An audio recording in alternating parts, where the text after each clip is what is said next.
domnul Christopher Painter, expert în zona de cyber diplomacy și nu în ultimul rând, Benoni Ardelean, deputat, un prieten al acestui eveniment din primele ediții. Vă urez succes, Monica. Mulțumesc. Good afternoon, everyone. No, stai tu.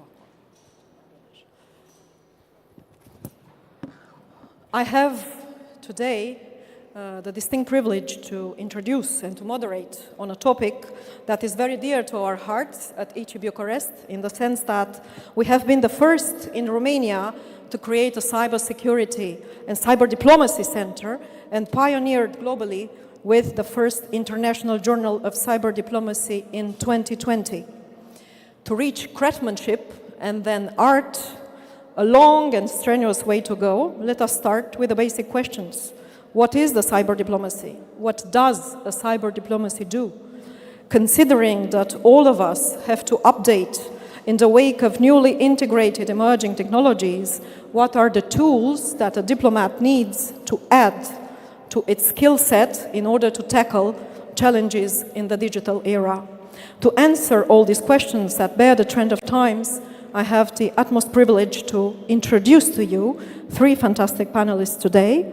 Mr. Christopher Painter, the President of the Global Forum on Cyber Expertise, Mr. Daniel Dăianu, Chairman of the Fiscal Council, and last but definitely not least, Benoni Ardelean, whom I have the privilege to call a friend, and he's a member of the Chamber of Deputies and Deputy Chair of the Foreign Affairs Commission. We intended a longer introduction, but since time has not patience with us anymore, I'm going to delve directly into the questions that we have for our distinguished panelists today. And I'm going to start with Christopher.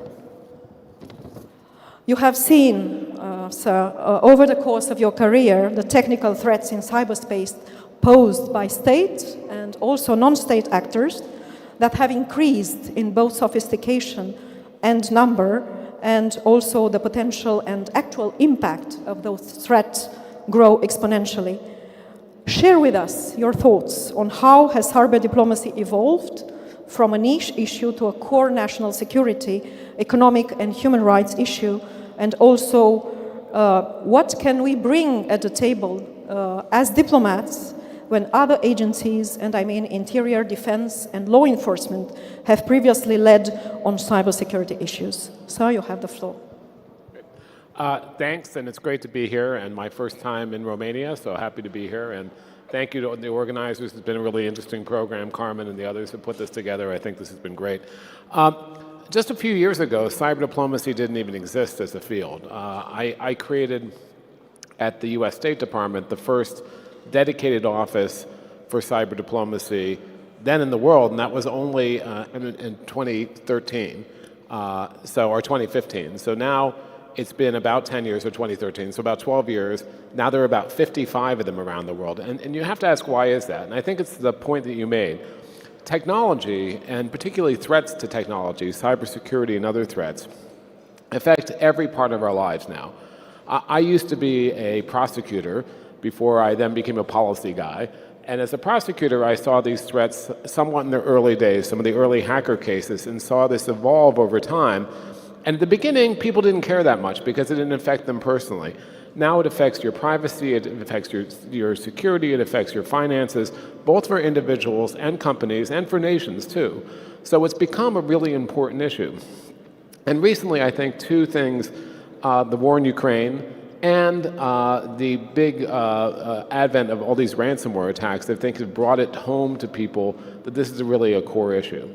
But traditionally, I think the issue that you mentioned is that diplomats didn't really understand this. I mean, not just diplomats, frankly, senior ministers in your system or cabinet officials in my system in the US, if you talked about cybersecurity, their eyes would glaze over and they'd want to get out of the room and they'd say, you guys, you technical experts handle this. But this is not just the province of the police. It's not just the province of the technical community, either in government or the private sector. There's an important role for diplomats to play, because just like you don't need to be a nuclear scientist to be to understand nuclear issues in diplomacy, you don't need to be a coder, it helps to understand, but you don't need to be a coder to understand the geopolitical implications of nation-state activity in cyberspace, of criminal activity in cyberspace. And so the diplomatic play is critically important. And we've seen that evolution over the last few years where it's really become a core issue of national security, as you mentioned, economic security, human rights, and ultimately diplomacy.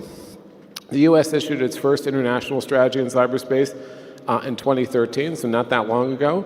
Now there are several countries that have those. Now, as I said, there are over 50 countries that have dedicated cyber diplomats.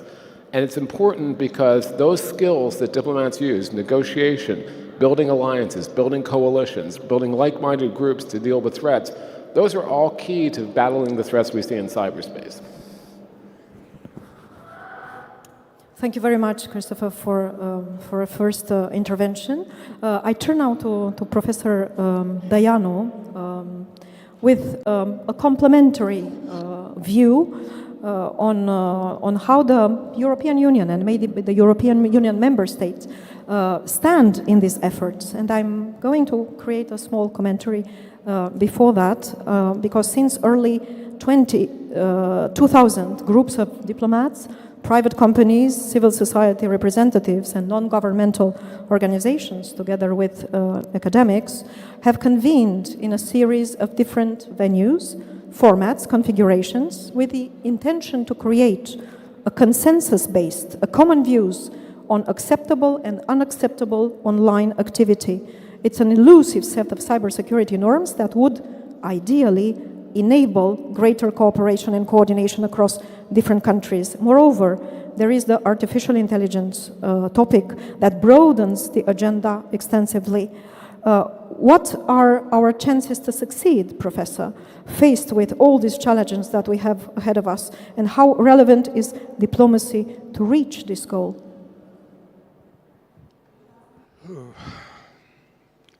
I'll be very candid with you, and I'll tell you, I'm not an expert on cyberfare.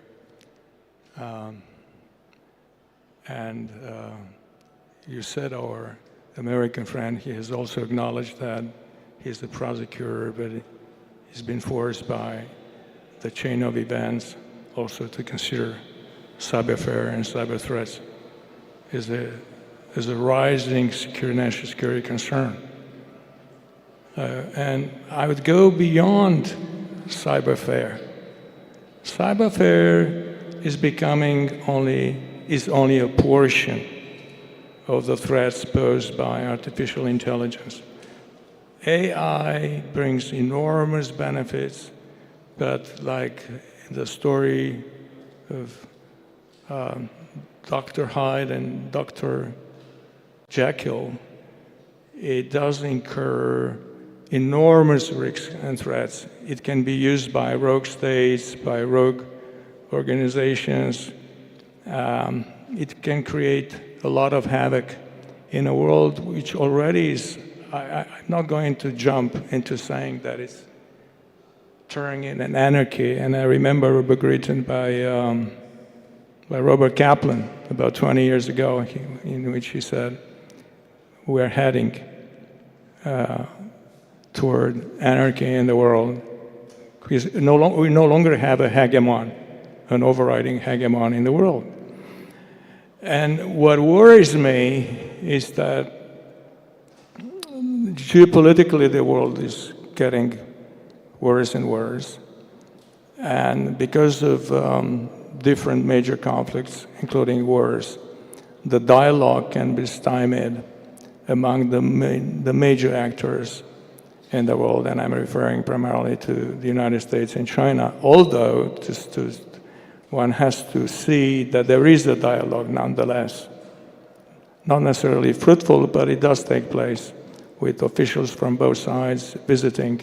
I mean, Janet Yellen was recently there, and there is artificial intelligence is one of the topic on the agenda and so on.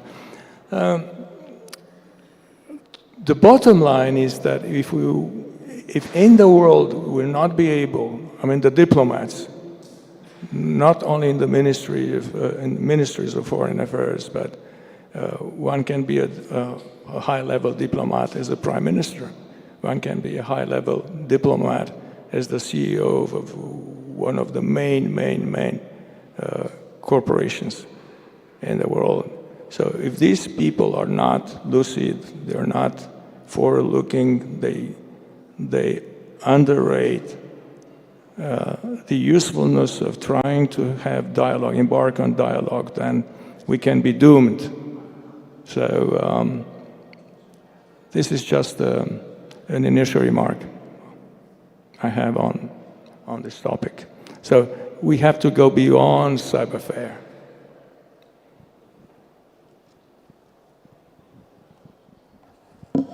Thank you very much, Professor. I turn to Benoni Ardelean with a question related to the parliamentary diplomacy, because you have been for so many years personally active for years in supporting all these processes across the polity in Romania. In which ways do you consider that the diplomats and dignitaries leverage digital diplomacy tools and platforms to engage with diverse stakeholders and shape public perceptions on cyberspace issues? Do you think that foreign ministries have already coped, are creating enough structures to deal with these issues? Are they being mainstreamed as foreign policy issues enough? What would be the path ahead of us in the following years? Thank you so much. Let me first congratulate you for this wonderful conference, and mainly my friend Victor Vevera. We've been friends for more than 10 years to organize this wonderful conference here. And say a warm welcome to all of you that are not part of the parliament, as this building belongs in a way or another to our activities here. It's an honor for me to speak about diplomacy mainly, because I'm not a technical person by myself, but I'm from this arena of diplomacy, more or less. And I think it's very important to know that society has changed during the years. And due to those changes, very rapidly, in a dramatic way, in many ways, in the last few years, we have to adapt to the new paradigm, what's going on right now in the society.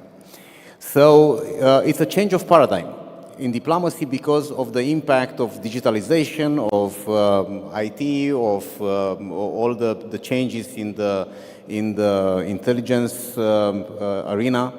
And I think one of the most things that we have to notice is that the vocabulary have been changed. Yeah, we use another vocabulary right now. If before in diplomacy we use lots of words to explain things, right now you have to be very short. I mean, if you use Twitter, for example, you are not allowed to use more than a few words. So you have to change this type of approach. The second thing I noticed in the impact on diplomacy is that we use a different way of interaction. It's totally changed. About 30 years ago, I first myself started a distance education program with a university from US. And at that time, they were sending me tapes. I was listening to the tapes, I was doing the paperwork, send it back, got the marks, send it back, listen to the tapes, send it back. Then, 20 years ago, I was the founder of one of the most intensive distance education program in Romania. We changed the paradigm into distance education, so we started distance education in Romania. And the way to do it, it was on the CD. It was the highest stacking information memory that we had at the time. Then we changed it on a DVD. First, it was one course on a CD, and then we changed it to the DVD, because we could storage there more courses. Why I'm telling you that is that things have changed during the years. At that time, when we first started distance education in 2003, the biggest problem, it was how you will hear the students, because the students had to come to face-to-face exams. You know, right now you don't have this problem, because you can organize face-to-face exams via internet. It's very easy. It's a simple thing. So that impacted also diplomacy, the concept we do diplomacy, because we are right now in a different way of interaction. We can do it fast, we can do it quickly, we can do it face-to-face. We don't need to travel from one side of the world to the other one to have face-to-face meetings. And the third thing that impacted the diplomacy is the tools we are using. Right now we use different tools of sending multi-level messages. You know, in diplomacy, we use these multi-level messages we need to send. So we can use the hybrid diplomacy right now by sending all of them in the same time. It's easy. It's a different story. So that obliges us from the diplomatic side to change our paradigm as well of approach, to change our concept of doing diplomacy, to change our way of dealing with things. If we don't use those tools, if we don't use those approaches, we don't change our concept, we'll do diplomacy as we did it in the 60s. And we don't want that, because the change of the word obliges us to change the way we behave. Thank you so much. Thank you very much, Ben. A lot of challenges lie ahead of us, and I have another question that is common to all our three guests.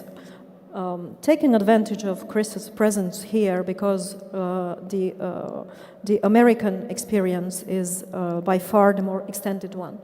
And what we really want to know and to understand, and even to learn from your experience, is what is in very concrete terms the way ahead for diplomats, for cyber diplomats, but not just for the governmental side of our teams, because cyber diplomacy and cybersecurity is an all-round effort of the society, be it government, economic, academia, also non-governmental organizations. We have more and more non-statal actors that challenge our Westphalian way of doing things.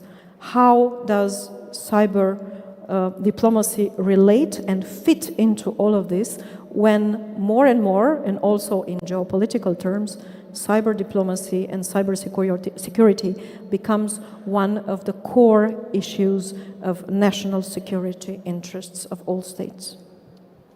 So I think one of the challenges is to not think of cyber as this little boutique issue that is over here and only a few people can deal with this. This is something everyone needs to know something about. But it's also like a hospital. Not everyone needs to be a surgeon. Not everyone needs to be an expert in this area. You need people who are translators. You need people who understand the policy dimension. You need them all to work together. And I'll give you a couple of examples of where we've used cyber diplomacy in the last years in the US. One was there were Iranian, what's called distributed denial of service attacks against our financial institutions. You know, these were more of a nuisance, but they constantly knocked the websites offline of these banks. And so it didn't get into the back room, it didn't change the trading, but it had an effect. And what we did is we looked at all the different options. And one important part of this is diplomacy is one part of this. You need a whole agency, and as you said, a whole of society approach. So we had an interagency coordination group, both when I was at the White House and at the State Department, where we brought all the different agencies together.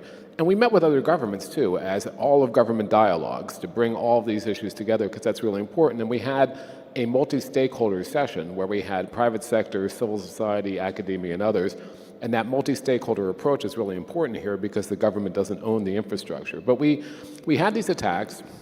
We looked at what our certs can do to kind of protect us, what our law enforcement could do, if we had any, cyber military options. We looked at all these different aspects, but we decided was the best way is to use something called a diplomatic démarche. Now, botnets, this denial of service attack, there are hundreds of countries where these compromised computers are. They're used as an army of like slave computers to attack these websites. So there's, démarche sounds like a mean thing. If you're not a diplomat, it sounds like you yell at someone, and sometimes that's true. We can also have a nice démarche. So we went to about 30 different countries and say, can you help us? Can you help us mitigate this problem? And they did. And so that's a cooperative environment. Another is I led the negotiations with China on the theft and intellectual property. And that took a long time, but we got an agreement with China on that. So that's traditional negotiation. But that also brought in other parts of society. The economic sector was important there. If we look at this as just a security issue, it gets marginalized. Theft and intellectual property affects your economy, and so getting the economic folks involved and the companies involved were critical. And the third example is there's been a lot of work in the UN negotiating rules of the road for cyberspace. What is appropriate state conduct? Is this a lawless space? No, laws apply. International law applies, the UN Charter applies. There's certain norms that have been agreed to. Don't attack the critical infrastructure of another state. Wartime, there are different rules, but when you're in peacetime, don't do that. Don't go after the certs. They're like the hospitals or ambulances, the internet. Every country in the world's agreed to this. Every country. Now, they don't all abide by it, but they all agree to it. And so that's an important negotiating tactic. But there again, those UN negotiations are built for states, but you have to bring in these other parts of your society because the technical community is critical, the industry community is critical, academia is critical, and we need to find a way to tap into all of those things. And the last thing I'd say is we need to also find a way to go after the bad actors in cyberspace. So we agree to these rules in the UN, and not surprisingly, countries are violating these rules. So what do? You need to have actions to hold them accountable, and if you don't do that, then those rules are not worth the paper they're written on, and they'll violate them, and they'll bring friends to violate them more. So we need to have that accountability, both for nation states and for criminal and other groups, to make cyberspace safer. Thank you very much, Christopher. Professor Deanu, how do you think these challenges can be coped in the years to come? We discussed minutes before our conference about a post-liberal order that many voices already raise concerns about these days. What I think has been alluded to, but implicitly, that we are living in a very different informational environment.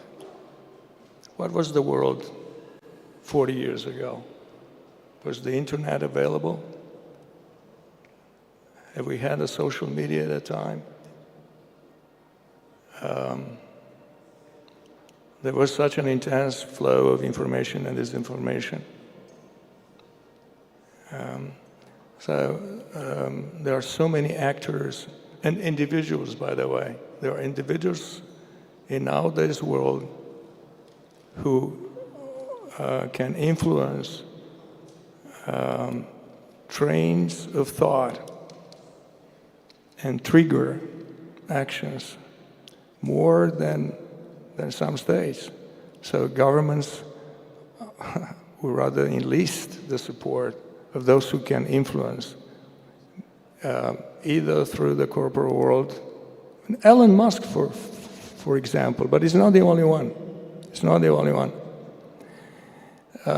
Secondly, Benoni, he talked about using Twitter and so all this kind. Yes, but by the way, there is visible and invisible diplomacy. Tools are okay, but they cannot be used in invisible diplomacy. So, of course, some people may divulge. I mean, it's what's supposed to stay invisible, but you have mentioned the financial world and the corporate world, and here we have front lines, big battles with data which are captured. And I remember, I think it was a four-star general, former head of the National Security Agency. He was in Bucharest, and he gave a speech at the National Bank of Romania, and he said, look, he said, there is no impenetrable system. What we have to do is to make the system as much impenetrable as possible and be able to react, learn, improve. So if we can defend ourselves and show brilliance in defending ourselves, I would say we would be also feared by our competitors. And as you said, there should be rules of the game in the world. We should strive at having rules of the game in the world. The world needs public goods. If we'll continue an increasing wars of destruction, mutual, and with so many adversities and lack of dialogue, I would worry about the provision of public goods for us, for everybody, because we should not think only about the Western world. It's about the whole world. Thank you very much, Professor. The same question goes to Ben, and we are you know us very well. In the Ministry of Foreign Affairs, we are quite jealous of our attributes. And for the first time with cyber diplomacy, which is a distinctive character from digital diplomacy, right? So we have to make the right normative distinctions and the right conceptual distinction from the very beginning. We seem that we lose some of the attributes that we used to have. How can we tackle as diplomats and to stay ahead of times together with the technicians, together with the cybersecurity experts, together with our colleagues dealing also with the geopolitical sensitivities that are all around this concept? Yes, I think it's very right what Minister Diano said, and that is the visible and invisible part. And in diplomacy, it's like an iceberg. You basically see a little bit, and then the biggest part is under the water. But actually, I'm remembering a talk with a former US ambassador to Romania back in the 70s. And he told me that when he came first to the post here, he had a crypted phone that was changing the code after each 5 seconds. Okay. Right now you have a crypted phone in your pocket. So it's easy to talk with everyone in the world, quickly, immediately, and basically that change a lot the way we behave. In the small village we live right now, in the global village, it's a different type of interaction. And I think what's important right now is we have to face the changes and we have to adapt to the change. If we don't do this and we stick to the old methods, it's like trying to make agriculture with old tools. It's hard to do it. So in order to be productive, in order to be efficient, in order to be up to date, we have to keep up with the new trends. And I think I'm missing myself the old methods, face-to-face meetings, tables, meals, nice talks, wines. But I don't think that's the way to do it in a proper way. We are sticking to that.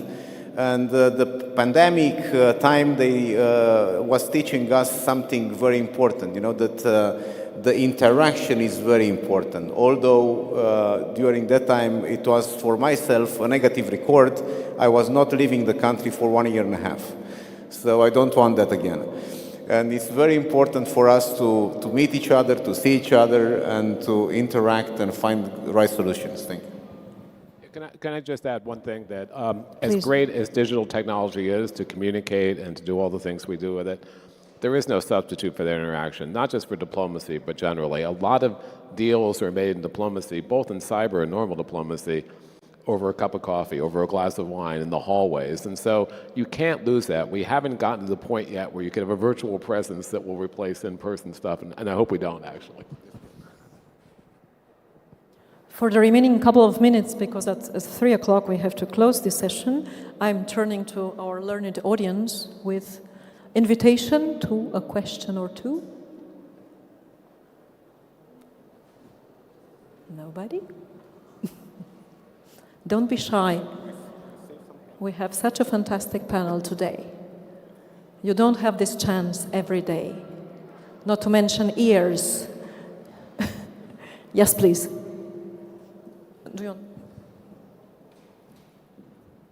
Hello, Claudia Nicolae from Ager Press. For Mr. Christopher, do you think that in the far future, I'd not say the proper future, will we have the diplomacy or the robots or internet? We will change our negotiation. Thank you. So I think we'll always have diplomacy. We've had diplomacy since the beginning of time. We'll have it till the end of time. It will change. The character will change.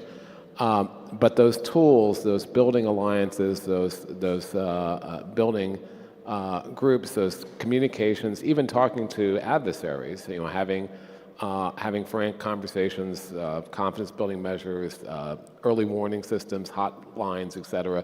You still need that. The technology may change, but that's not going to change. And I do think that cyber diplomacy and digital diplomacy will go away over time because it will be so much part of everything we do, we won't have it as a separate thing. And when we talk about threats, we don't have a cyber problem with Russia. we have a Russia problem with Russia, and so cyber is one component of that, and with other countries as well. So we need to start thinking about it in that terms. That's what I think the future is. And also, if I'm allowed a small compliment to Claudia's questions, it's also a threat to diplomacy as we know it. So as far as we are here, that won't happen very soon. So thank you very much to Professor, please. Now, this is, I shouldn't say, but I say it's crazy. It's not going to happen. There is only one, theoretically, if artificial intelligence, for example, would overwhelm human cognitive abilities, but that's a dystopian scenario.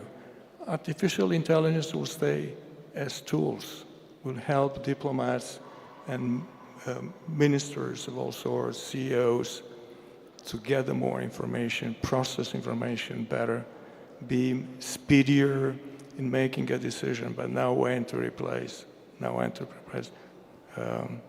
human judgment.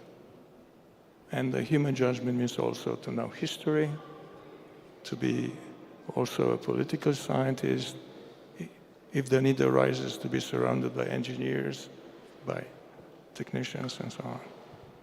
I'm a recovering lawyer, so I agree with that. Thank you very much. Time passes by very, very quickly.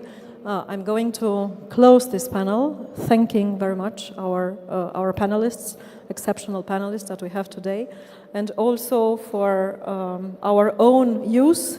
I will close my my remarks with a remark or a commentary that the Prime Minister of Israel, Benjamin Netanyahu, made when we went in an official visit to Jerusalem a couple of years ago, and he told us that for him, the three priorities of his government are first education, second education, third education. It's a topic that we need to focus a lot in the years to come, and cyber diplomacy is just one aspect of it, but a very relevant aspect for our daily lives and for the security and the peace of us worldwide. So thank you very much, and looking forward to reconvening for the next panel. Thank you.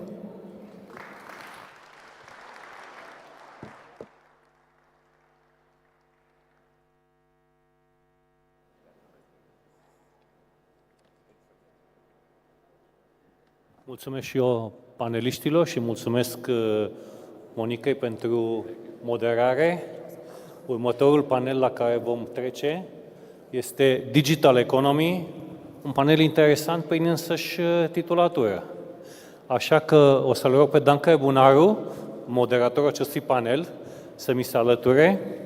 Ca invitați, domnul Cristian Sporiș, președintele AmCham România, vicepreședintele Boardului de Directori din cadrul Raiffeisen Bank România, domnul Florin Spătaru, consilier de stat în Cancelaria primului ministru, fost ministru al economiei și cel care a fost alături de noi la lansarea marketplace-ului instituțional anul trecut la acest eveniment. Doamna Tania Cicova, manager al Institutului de Administrație Publică din Bulgaria, domnul Kenan Akar, chairman al boardului de la Akar Group și membru al Consiliului Director al Consiliului de Business România-Turcia, excelența sa, domnul Mediaitama Suradijingrat, ambasador al Indoneziei în România, și nu în ultimul rând, Mihai Manole, managing partner în cadrul tema Energy Group. Îi predau freele lui Dan și vă urez succes! Mi-era teamă că o să primesc exact același microfon, dar am luat unul în care o să vorbesc mai puțin. Suntem în pauza de cafea potrivit agendei, dar vă rog, please, have a seat, Your Excellency. Agenda este... Hello, sir. Oh, hi. I'm the moderator. Please, have a seat. Bună ziua tuturor! Suntem într-o ușoară întârziere, mă rog, ceva mai devreme era ușoară, acum devine din ce în ce mai grea, ca și sarcina mea de astăzi. Avem unul dintre participanți care a anunțat că va dori să vorbească în limba română și mulțumesc foarte mult, domnului Acar, pentru această deschidere.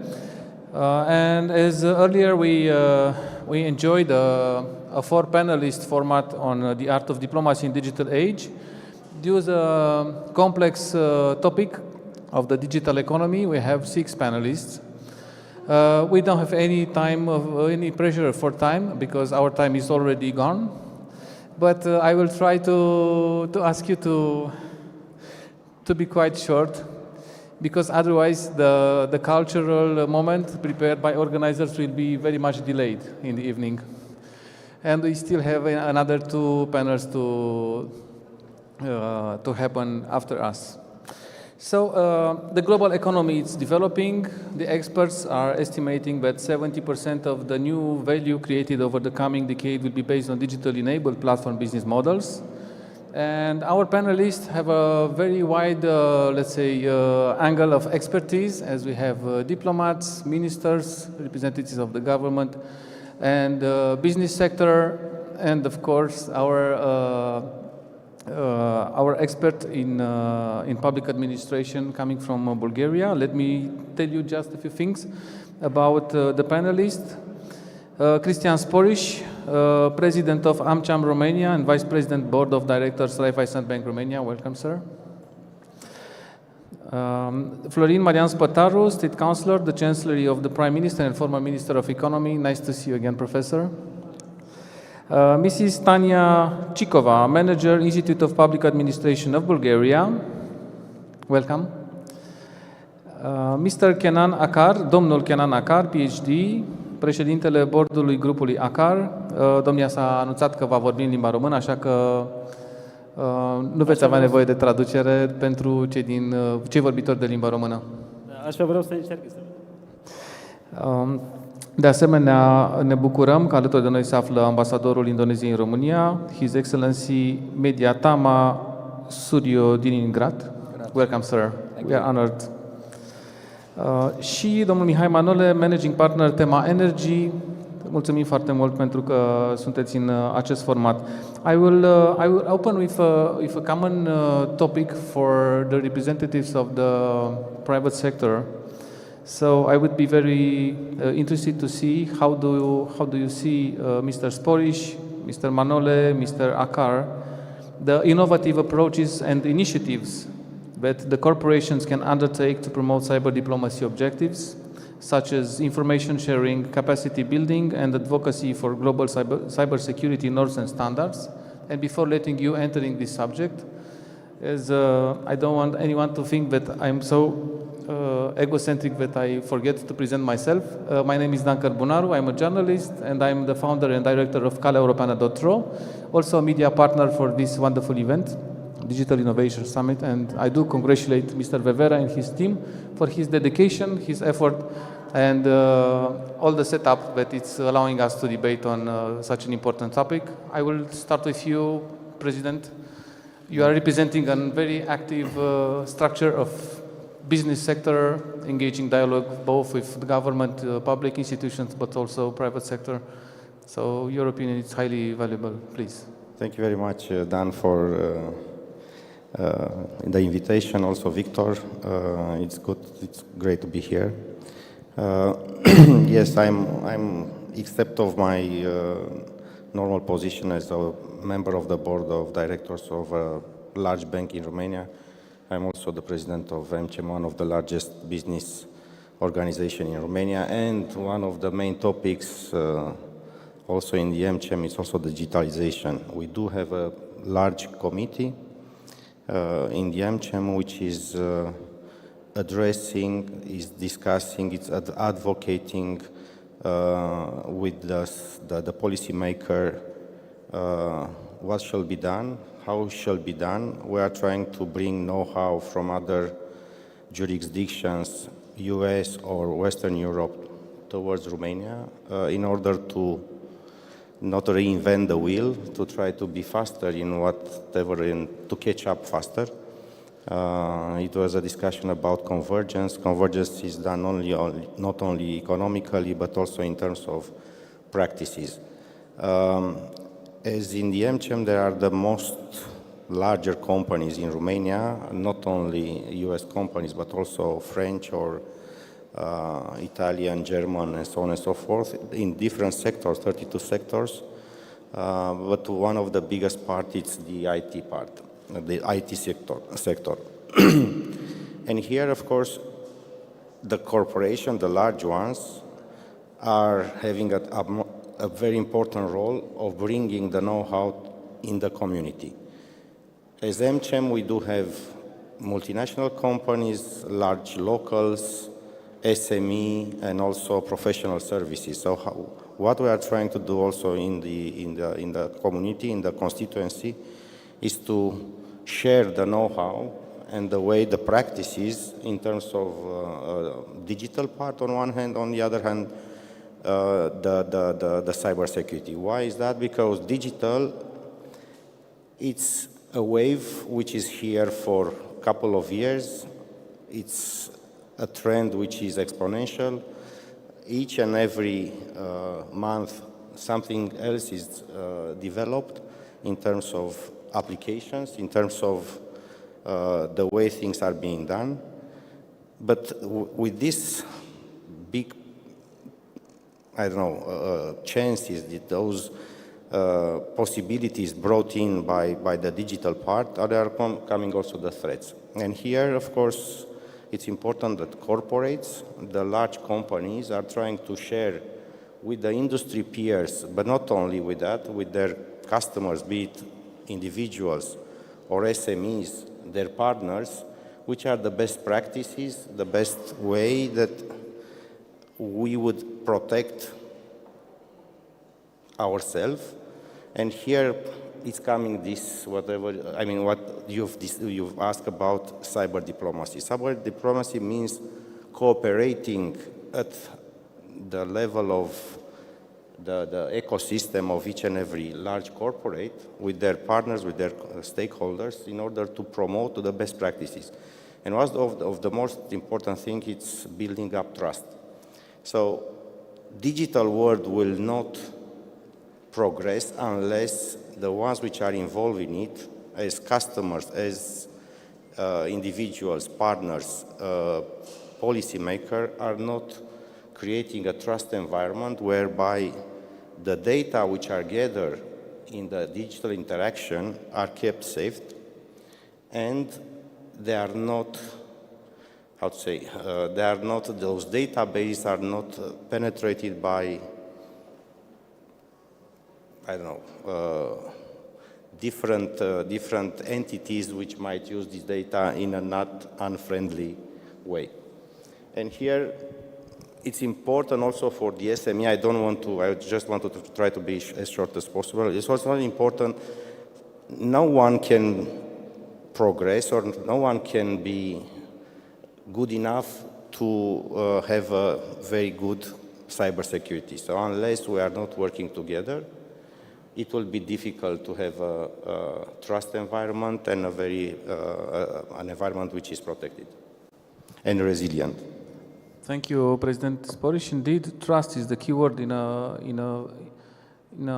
market economy, and our democracies cannot develop if our economy is not enjoying the prosperity that we need. The digital tools and the cyber security are important instruments for us to guide through the way to prosperity, considering also the need of preserving our security of our systems, public or private ones. But now I will keep this discussion in the private sector, and I'm going to you, President Akar. Maybe you can, poate doriți să împărtășiți cu noi care este opinia noastră față de modul în care sectorul privat se poate implica în această zonă legată de cyber diplomacy. E o lume deschisă, comerțul se bazează pe circulația bunurilor și serviciilor. Da. Acum eu încerc, nu? Da. Bună, Kenan Akar sunt eu. Da. Bine ai venit, domnilor și domnilor. Da. Și înainte, 20 de ani, când am deschis prima compania mea, cine gândește este cyber security sau economie, ciberdiplomație sau altceva. Dar acum, zilele astea, 95% a intrat la viața la nostru și economie, din cauza asta tot guvernului, trebuie colaborare cu partea economie, om de afaceri și parte cu toate statele. Da, din părerea mea, acum zilele astea, și toate statele trebuie vină face un eveniment sau o echipă despre asta și atunci economia circulă mai repede și mai cu securitate, nu-i așa? Așa gândesc eu. Da. Discutam înainte de panel, într-adevăr, și cu domnul Sporiș despre nevoia ca actorii publici și actorii privați, mai ales în perioade complicate, cu provocări multiple, ne referim acum la provocările din zona cyber, să poată lucra împreună, astfel încât, într-un climat sigur, oportunitățile de afaceri să se poată desfășura așa cum trebuie. Sunt foarte multe amenințări. Din perspectiva noastră, ca om de afaceri, cum funcționează această conlucrare în zona cyber, spre exemplu? Cyber, acum, scuze, n-am înțeles de toate, dar pot să mai încerc o dată. Okay. We try to be sure that the private sector and the public sector are working together, ensuring a safe environment for developing the business sector. Da. And you have quite an important and relevant expertise here in Romania, for instance, in doing business. How do you see if it's working together to protect the environment that should be developed in the digital sector? Am înțeles, da.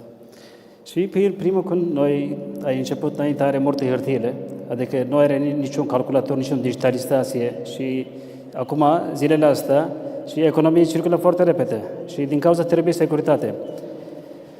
Da, asta e, scuze, nu pot să răspund de această întrebare, da. Mulțumesc foarte mult. M-aș lega, însă, vorbind despre nevoia de încredere și de a ne păstra datele companiilor noastre în siguranță, la experiența invitatului nostru de astăzi, care reprezintă o companie importantă, care gestionează data centere. Da. Care este dinamica din perspectiva cyber pe care o observați și care este viitorul din această perspectivă pentru companiile care sub o formă sau alta sunt influențate de dinamica digitală? Și voi reveni apoi la dumneavoastră, domnule Acar. Eu răspund de acum? Domnul, întrebam pe colegul dumneavoastră de panel. Mulțumesc. Română sau engleză? It's up to you. Okay. Thank you for the invitation. So I'm representing Tema Energy. We are a designer and builder of data centers, and we are active mostly on the local market. As we can all see and feel, we are living a strong transformation. We are moving towards a digital era, and this industrial revolution that is happening right now means that we are processing huge amounts of data, of IT and applications, and I believe that at the core of this transformation, we need to know that there are the data centers, which are part of the new economy, of the digital revolution. This is what we are building, and this is what we believe in each day. It's part of our mission and our DNA at Tema Energy. And actually, we are promoting this concept.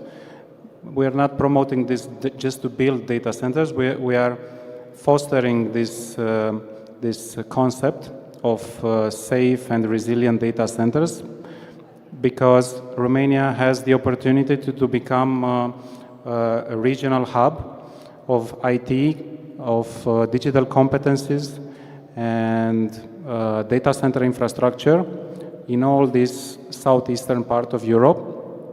And there are multiple reasons for that. One is that we have this huge IT expertise in our country, and a huge number of young people that are graduating IT and technological studies. And we have so many smart guys that are winning titles in international competitions. And we also have a strong energy background, strong energy connections that can provide hundreds and thousands of megawatts for the future data centers. the data centers that will ensure the basis for the artificial intelligence functioning. They are supercomputers, and it's not just a word. You need tens or hundreds of megawatts of electrical power to supply such centers. And this could be of really huge help for our economy to host such infrastructures. I believe that in today's world, it's not as important as it used to be to produce cars or furniture or steel or whatever raw materials or physical infrastructures you wish to say, but it's much more important to produce and to develop digital products and to host data. And we hope that Romania will be part of this new wave of development and will be part of this digital transformation. Thank you. Thank you. And after, let's say, 3 different inputs from the private sector, and I do appreciate a lot that the officials, Your Excellency, Ambassador of Indonesia in Romania, Your Excellency, Minister Spataru, I will ask you to keep your patience, because I'm looking forward for, earlier were mentioned the importance, mentioned the importance of literacy, education, and we have a special guest from Bulgaria. For sure, your experience in dealing with the National Institute of Administration, it's including this kind of, let's say, interest on digital literacy. We need it, because otherwise only the technical solutions maybe would not be enough. It's an important topic also for the private and the public sector, and I would be happy to listen to your view on this. Thank you for the chance to be here. What I can tell for our experience at the Institute of Public Administration is that yes, digital literacy was part of the training programs far back, and it underwent serious development, and now it consists of many topics and is constantly evolving, as we saw with the AI technologies, which underwent rapid development last year. So I think these trainings are in fact a very good opportunity for non-governmental sector and public servants to meet and to exchange ideas. And also these trainings allows some practices and insights from the private sector or NGO sector to be presented and thus to be more popular amongst the civil servants, because the civil servants, in the end, we are all citizens of the country, and we want to develop digital economy to achieve the idea of data-driven society. So the public sector needs to have better understanding for the needs and for the development in the non-governmental sector. And we have and make many forums or trainings where non-governmental experts are part of the trainings and actually give their insights and their innovative approaches. And I think these trainings or forums or conferences are a good place for the public servants to try to innovate. Maybe sometimes they will fail, they will make a prototype that would not work. But however, that would be a good experience and a chance to work with all the interested parties. I think that is the future of the trainings and the development of the public administration and, of course, of the development of the society. So, yeah, I would say that it's a good ground for cooperation of all interested parties. Thank you. Thank you so much for sharing with us the experience from the Institute. And indeed, it is a challenge to have a healthy governance system including here both the private and the public sector working together with public servants ready to use the new technologies to integrate digital services in their daily activity, but also encouraging the private sector to develop more and to invest more in the new technologies that can offer added value. And all of this, it's happening all around the globe, and we are so proud and so happy that the ambassador of Indonesia in Romania is here with us, because we are very interested to see how the diplomats can empower consumers and businesses to engage securely in the digital economy. It's a huge opportunity.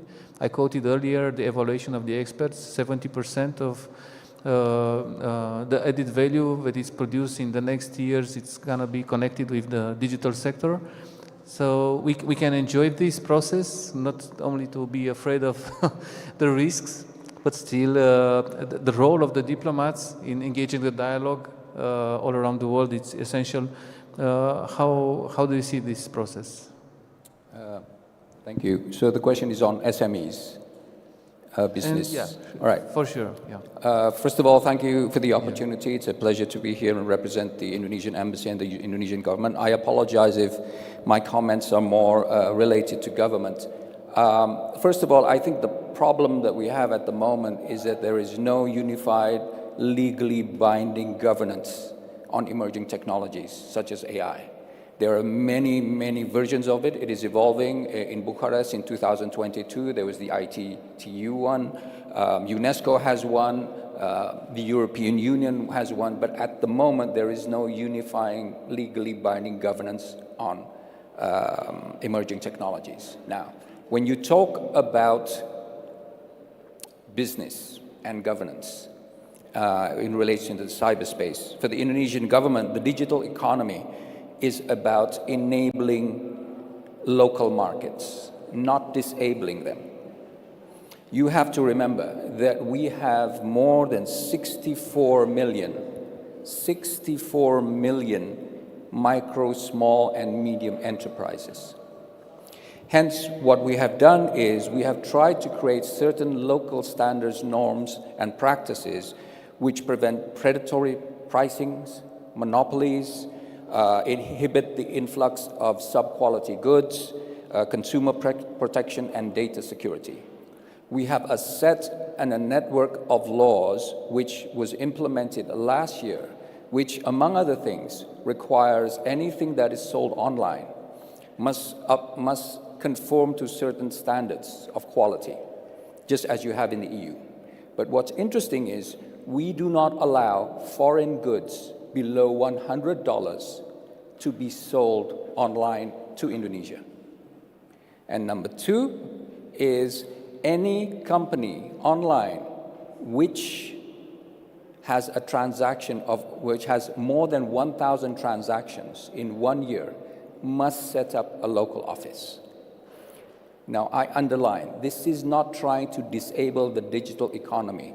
It is trying to empower our local small, micro, medium enterprises. So that is among the other ways that we are trying to create a digital environment which is healthy for all players.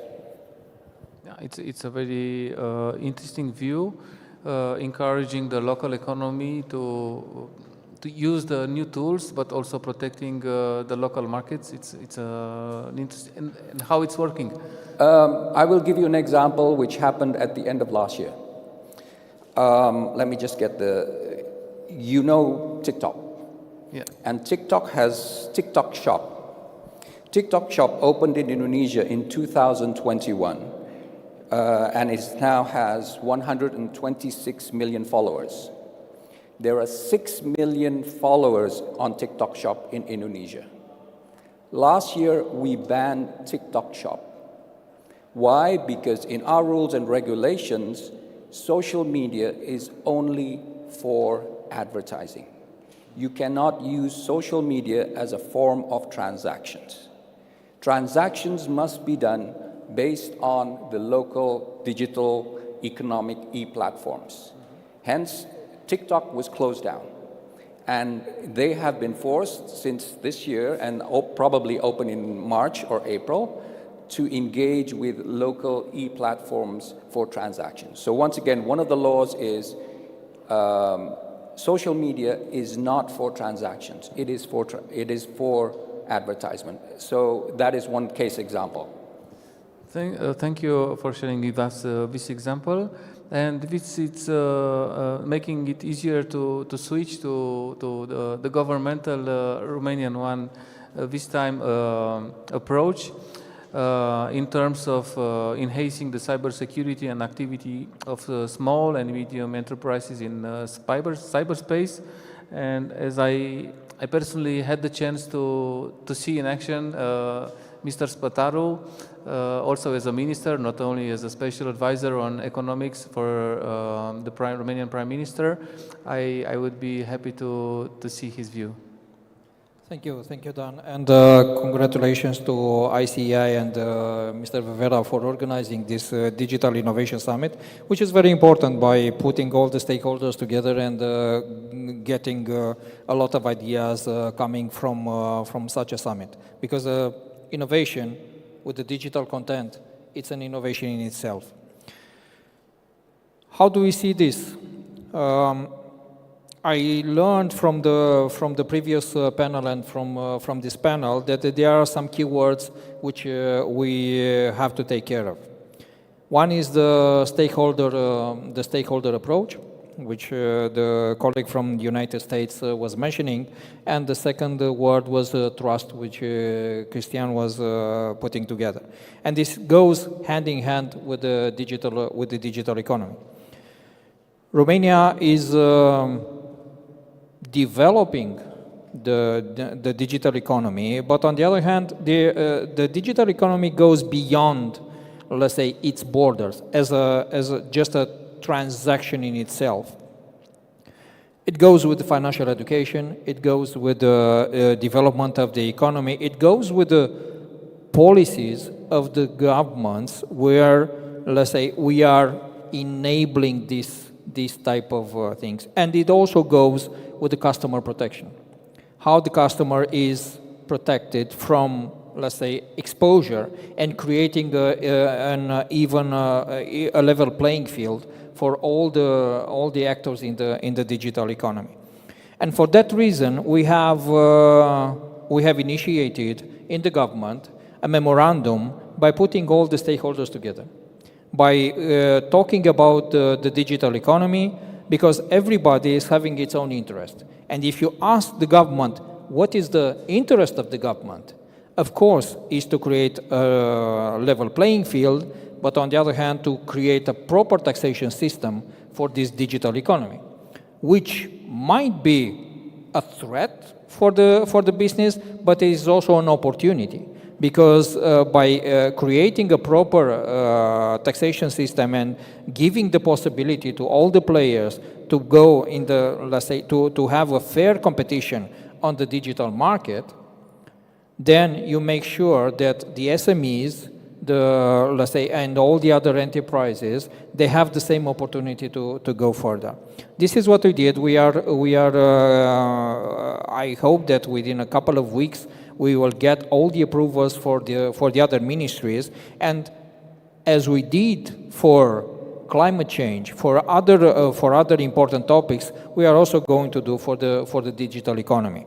How do I see that? I see that, let's say, this digital economy should grow in terms of percentage in the GDP, because now we are, as far as I know, is something like 2.5%, at least the let's say the official data. Most probably it's a little bit more, but it can be much more.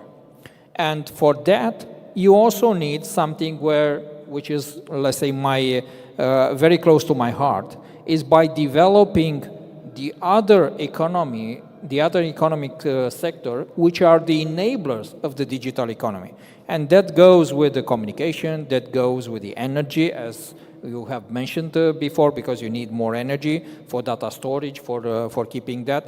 But that also goes with, let's say, one project which I developed, goes with the microelectronics. And I don't know how many of you know, But Romania, it will be the only Eastern European country which will be part of the Pillar 1 in microelectronics.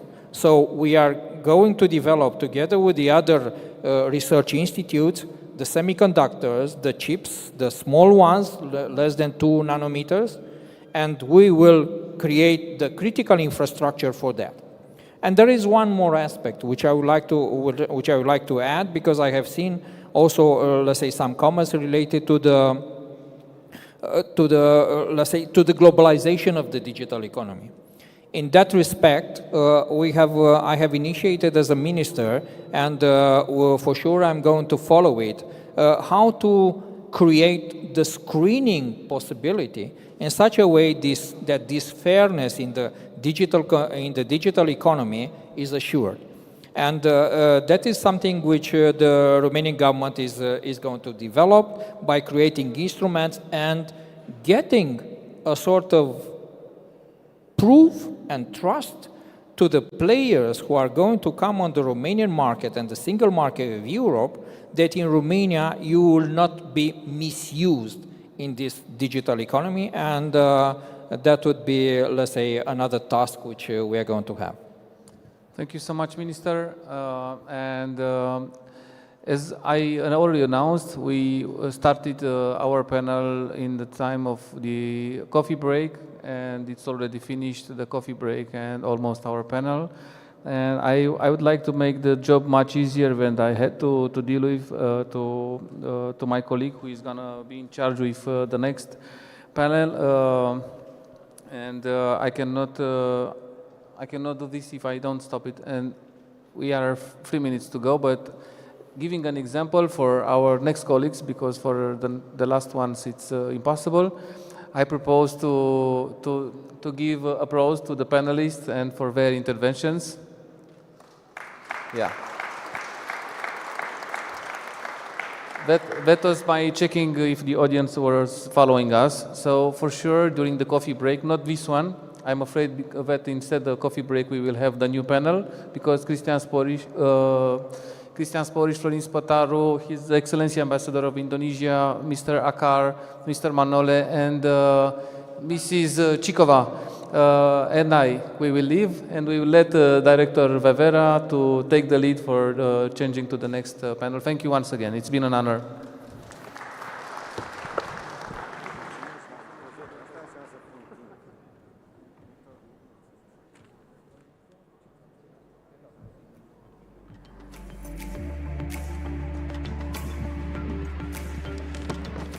Următorul panel îl are ca moderator pe Radu Puchiu, pe care îl și invit alături de mine pe scenă. El a invitat telefonul. Nu sunt telefonul aici. Al cui, eh?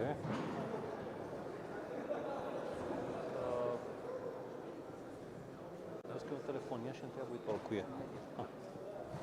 Your Excellency, you forgot your phone. Împreună cu Radu voi fi Iasen Tanev, este chairman la Cyber Security Council din Bulgaria, un alt vechi prieten al nostru, ca și Radu. Dr. Rajek Kumar este associate professor la Centrul de Cercetare a Școlii de Business din Woxen University. Doamna Miruna Truncotă, director la Centrul de Studii Europene. Domnul Gabi Raicu, rectorul Universității Maritime din Constanța. Doamna Fraga Țariuc, președintă la Women for Cyber. Domnul John Donlon este președintele Asociației Profesioniștilor pentru Protecția Infrastructurilor Critice și doamna Gabi Matei este Head of Training Team de la EARC, Centrul de Reziliență Euroatlantic din cadrul Ministerului de Externe. Radu, îți predau ștafeta. Ok, mulțumesc tare mult. Le luăm ușor, poate recuperăm, da? Bine, mulțumesc.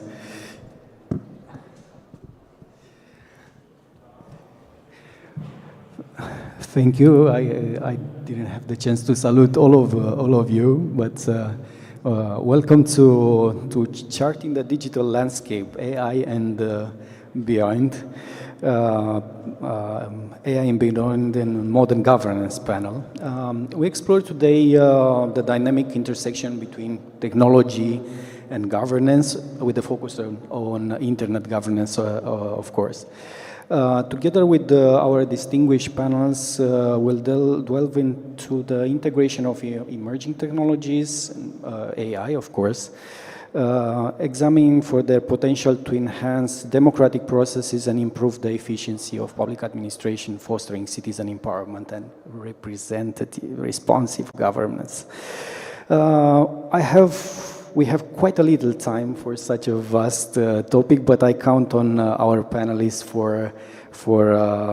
and their experience in being straight to the point. So I'm honored to have together with us today Yasen Tanev, Chairman of Cybersecurity Council BIA. Thank you for being with us. Dr. Rajesh Kumar, KV, Associate Professor, the AI Research Center, School of Business, Business Analytics Department, Woxen University. Welcome. Miruna Troncota, our friend and director for the Center of European Studies. Gabriel Raicu will join us probably in a few moments.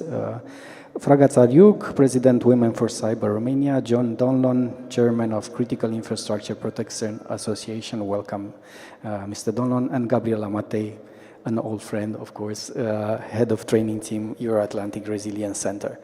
Okay, we'll go straight into the topics and the conversation. Mr. Tanev, I'll start with you. Cybersecurity is becoming more and more part of societal resilience. It's going beyond infrastructure and just protecting electronic system. It's more about protecting democracy as a whole. You have the advantage of having this multiple, if you want, perspective. You are a cybersecurity expert, you are leading an NGO on promoting digital security, and also involved in the University of Library Studies or Information Technologies.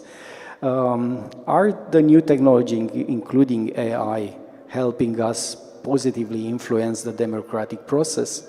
You have the broader look. How does it look from your perspective? We need to look close, and we also need to look forward and beyond. And I would like to say that when you're talking about the AI, we should understand that it's an instrument. This is a tool. So it's dedicated to the human and the usage of technology. And this is the initial point when we are starting to do the research, education, awareness, and development of the story now.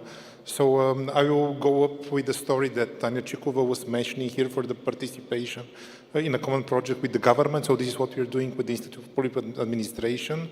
And I'm also part of the Digital Innovation Hub Trachea, which is the cybersecurity hub in Bulgaria. But what we are doing there is that we are awareing the people of the plus and cons about the cyber security technologies, and especially in the AI. And yes, we are teaching the teachers how to use it, not too afraid, but we have a very interesting project which is defining the future. And this is what we created with the Institute of Public Administration, is that we crafted a list of 20 AI tools which are not dangerous to be used by the public administration when we explore also who is behind them, because it's very important not to have a leak of data or cybersecurity issue when you're running forward excited from the technology. And I will be happy to share this with ICI, and so they probably can share with the Romanian business and government. Because we are talking about, we also step a little bit in the future, but I would like to talk about the beyond. And for me, beyond is not only time, it's also space. So beyond the DUNUP, it's starting Romania, but looking from you beyond the DUNUP, it's Bulgaria. So we are looking forward to step beyond, and here I would like to send initiative, because we are creating the innovative companies catalog with the digital element, which should be cyber secure. This is important thing, is that I would like to say we are open to include any Romanian company who is interested to become part of the Digital Innovation Hub ecosystem to contact with ICI, and then we are going to include them securely and properly promote them on the Bulgarian market and the digital innovation hub ecosystem. This is very important because you're talking about the education and trust and sharing the common benefits. And this is what I believe is shaping the future now, but also looking beyond. So this is my initial statement. Be smart. Thank you, thank you. And sounds like a good plan with Ichi, and I thank you very much for it. Dr. Kumar, you lead the interdisciplinary research in business analytics at the AI Research Center at Woxen University. I saw your ambitious work revolutionizing education with VR, metaverse, and generative AI. I saw quite a number of videos. How do you do it in the education environment? Quite impressive. You have projects like Woxen Odyssey, I believe it's called, promoting financial literacy and offering personalized recommendations, as I saw. But my question is, how do we prioritize innovation while safeguarding cybersecurity? It's a fine line somehow in many of the cases. It's a struggle to innovate, but also to be secure. How do you put all of them together? Yeah. So whatever we are developing, it comes like we are training the models in the responsible AI manner. So we are framing the rules. So for how the AI model have to work on. So from this, we are integrating different layers of technology along with the cyber model and many other models. So even though we are building the LLM models for different things, suppose if you take the insurance company, so how the insurance is helpful for the general audience, general people. So in that way, we are integrating LLM models along with the metaverse kind of models. So Avatar will answer the questions. So based on the security, whether the people are trusting the chatbots or not. So based on these kind of parameters, we are ensuring that there is a cyber layer integration in that. So not only this, whatever the projects we are working, everything comes under the responsible AI manner. So where you can trust and there is a transparency over the projects. Thank you so much. And once again, congratulations for your work. I was quite... it was funny to find out what you're doing there, and the project is quite nice. I encourage you doing that. Mrs. Troncot, I'll go back to you. We have an extra here, a microphone if needed. You are the director of the Center for European Studies, National School of Political Studies and Public Administration. I happen to know from our many interactions, to be honest, your passion for international cooperation and multi-stakeholder engagement. What do you see as the diplomatic challenges for adopting a multi-stakeholder approach in internet governance? It's a broader subject, of course, but we would like to take the opportunity to see what are the main challenges here. Because the policy side, it can help a lot, but also can mean quite a, let's say, step down in terms of process sometimes. First of all, thank you very much for invitation and for including the academic world also part in this debate.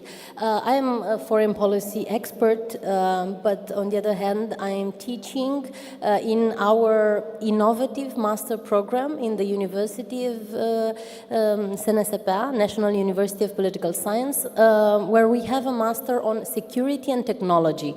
It's the only one in Romania, taught in English, and we try to bridge expertise in technology and innovation with international relations and geopolitics. And I myself deal with a very innovative class, I would say, in this program called cyber diplomacy. So, of course, I will try to be as short as possible, but I think we need some definitions, and we in the academia love definitions, but it's good to have them on the table. I'm sure that everybody in this room knows what multi-stakeholder approach is. It's practically a tool, so it doesn't mean so much in itself, but rather how it is applied and how it is used. So I would say that one of the greatest challenges of a multi-stakeholder approach in internet governance, as we have learned over the past years, is the context, right? Who applies it, who participates, how many stakeholders are included, right? Because on the other hand, this approach needs to be as the internet itself, right? Meaning very open, inclusive, participative, transparent. The process needs to be accountable to citizens, as much as possible decentralized, but we all know that these are rather ideal types, right? When you have to gather people, like we are doing in this forum, in a multi-stakeholder approach, we are inviting businesses, we are inviting even, of course, civil society, we invite governments, but most often they live in bubbles, right? There is the corporate bubble.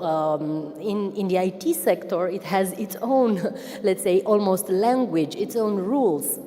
Then, of course, there is the policy and the political bubble with its own challenges, with the electoral campaign or the electoral motives for their discourses, especially what we are experiencing now in Romania. So I think that the biggest challenge of multi-stakeholder approach is not to invite everybody at the table, but is in fact how you cut the pieces of the pie, meaning how you manage to get to a consensus-based regulation or decision that would leave everybody happy. We know from economics the rule of dividing the pie and how much everybody receives from the pie. But in order to have meaningful participation of all the actors, it would imply that the stakeholders invited would be equal partners. In principle, that is the case. In reality, we have asymmetries of information. So I would say that one of the most important elements in order to meaningfully apply a multi-stakeholder approach is to make sure that all the actors invited in the process are sharing the same type of information in order for the consensus to be in the advantage of all. Now, there are examples of how the UN system has done it. I would say it's a very good example, but also from the UN attempt to have multi-stakeholder approach, we can learn also about the challenges. Thank you so much, because it goes a long way, and technology is developing faster, and sometimes you need a proper response, a faster response, and that's a challenge you mentioned also. Thank you. I will move to Mrs. Fraga Tsariuc. You are the president of Women for Cyber Romania, which is the local chapter of the European organization, promoting and supporting the women involvement in cybersecurity. And I was very happy to see what you have already done there. I know Romania is scoring in the top tier in Digital Economy and Society Index in terms of female ICT and specialists and ICT graduates.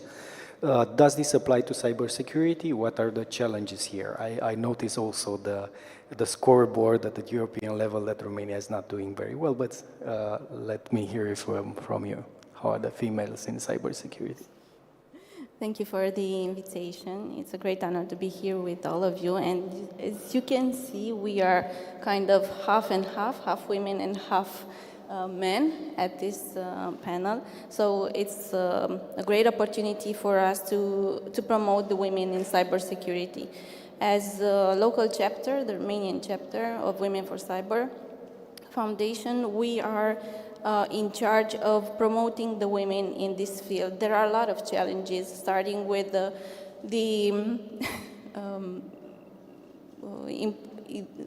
with the importance of we need to understand that women are also as capable as men in technology. Yeah. So cybersecurity is one of the sectors that can have women really involved and doing their jobs very well. And we think that through our mission, by promoting the women through workshops and mentorships and trainings and meetings where we will be discussing cybersecurity issues and how these are affecting the world today, I think we will start to do good things together with men, because women cannot do it themselves. We are very aware of this. So we're trying to promote the women in this hard to get game. I'm doing this also because of my daughters. I have 2 daughters, and I see how many dangers there are on the internet. They are all day on the phones or on their tablets, and sometimes I'm wondering if it's good for them. But I'm sure that through this initiative, they will learn a lot, and they will be the next cybersecurity leaders among all the other wonderful women that are acting in this field. Thank you. Thank you. I really enjoyed what you already have done and what the European organization is doing in terms of making more of a more inclusive profession, if I may. But I'm very happy that this happens, and you're absolutely right. I mean, it's a place for everyone. We have common purposes defending our system, so it doesn't matter if you're a man or woman. Thank you so much. I'll move to Mrs. Gabriela Matei. You are the head of training team at the Euro-Atlantic Resilience Center, and you run a number of national exercises in resilience. I remember I've been in Constanța. I participated in one of the concluding events there. And I heard very much from you, and I liked very much the term about the all of government, all of society resilience approach. What does it mean, and how can we work towards this, if I say, goal? Hi, I'm so happy to be here. It's an honor. Thank you. And thank you for the question. Yes, I do promote a lot the concept of whole of government, whole of society resilience approach, because resilience is a concept that comes from engineering, actually. And I'm an engineer, and I love technology, by the way. In the last years, it started to be more and more used when it comes to societies, governments, all sorts of other domains. Resilience is something that you build during peace and you test during crisis. So, because it's something that you build during peace, there is this need for a cooperation between the civil society and the government, because the governments create the legislation, the legal framework, but the society is the one that has to abide by it. So the people will be more inclined to abide by the law if they are actively involved in drafting the law, in civil public dialogue, in amending maybe the law, in coming with the citizen initiatives, and so on and so forth. Because the governments have this tendency of creating legal frameworks without involving all the stakeholders, there are issues when it comes to enforcing it. And it's one of the things that we, the Euro-Atlantic Resilience Center, do is bring at the same table all the parties involved, from governments, ministries, authorities, academia, private sector and civil society so that they can have a dialogue and each can bring their own unique perspectives. And so at the end of the discussions, they have this very wide picture of the reality, because if you only look from one side, that's not reality. That's just a small picture, a small piece of the puzzle. If you want to have the whole puzzle, you have to involve everyone. I'm not saying that it's something easy. It's not. But it's something that we should strive to do, because it's the only way to reach resilience on the long term. And I know that when you consult everybody, the process is a bit lengthy. And that's something that we have to understand, and we have to try and assume. But I believe that the end result is worth this delay in decision.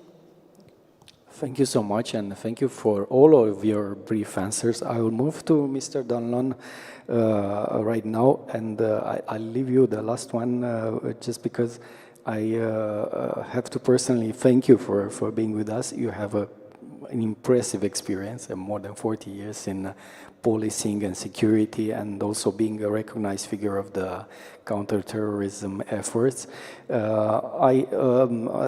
oversaw policies for protecting crowded places, critical infrastructure, managing responses to terrorist attacks. You have quite a broad view on this. With this impressive perspective, I would like to ask you, where do we draw the fine line between safeguarding individual rights and security?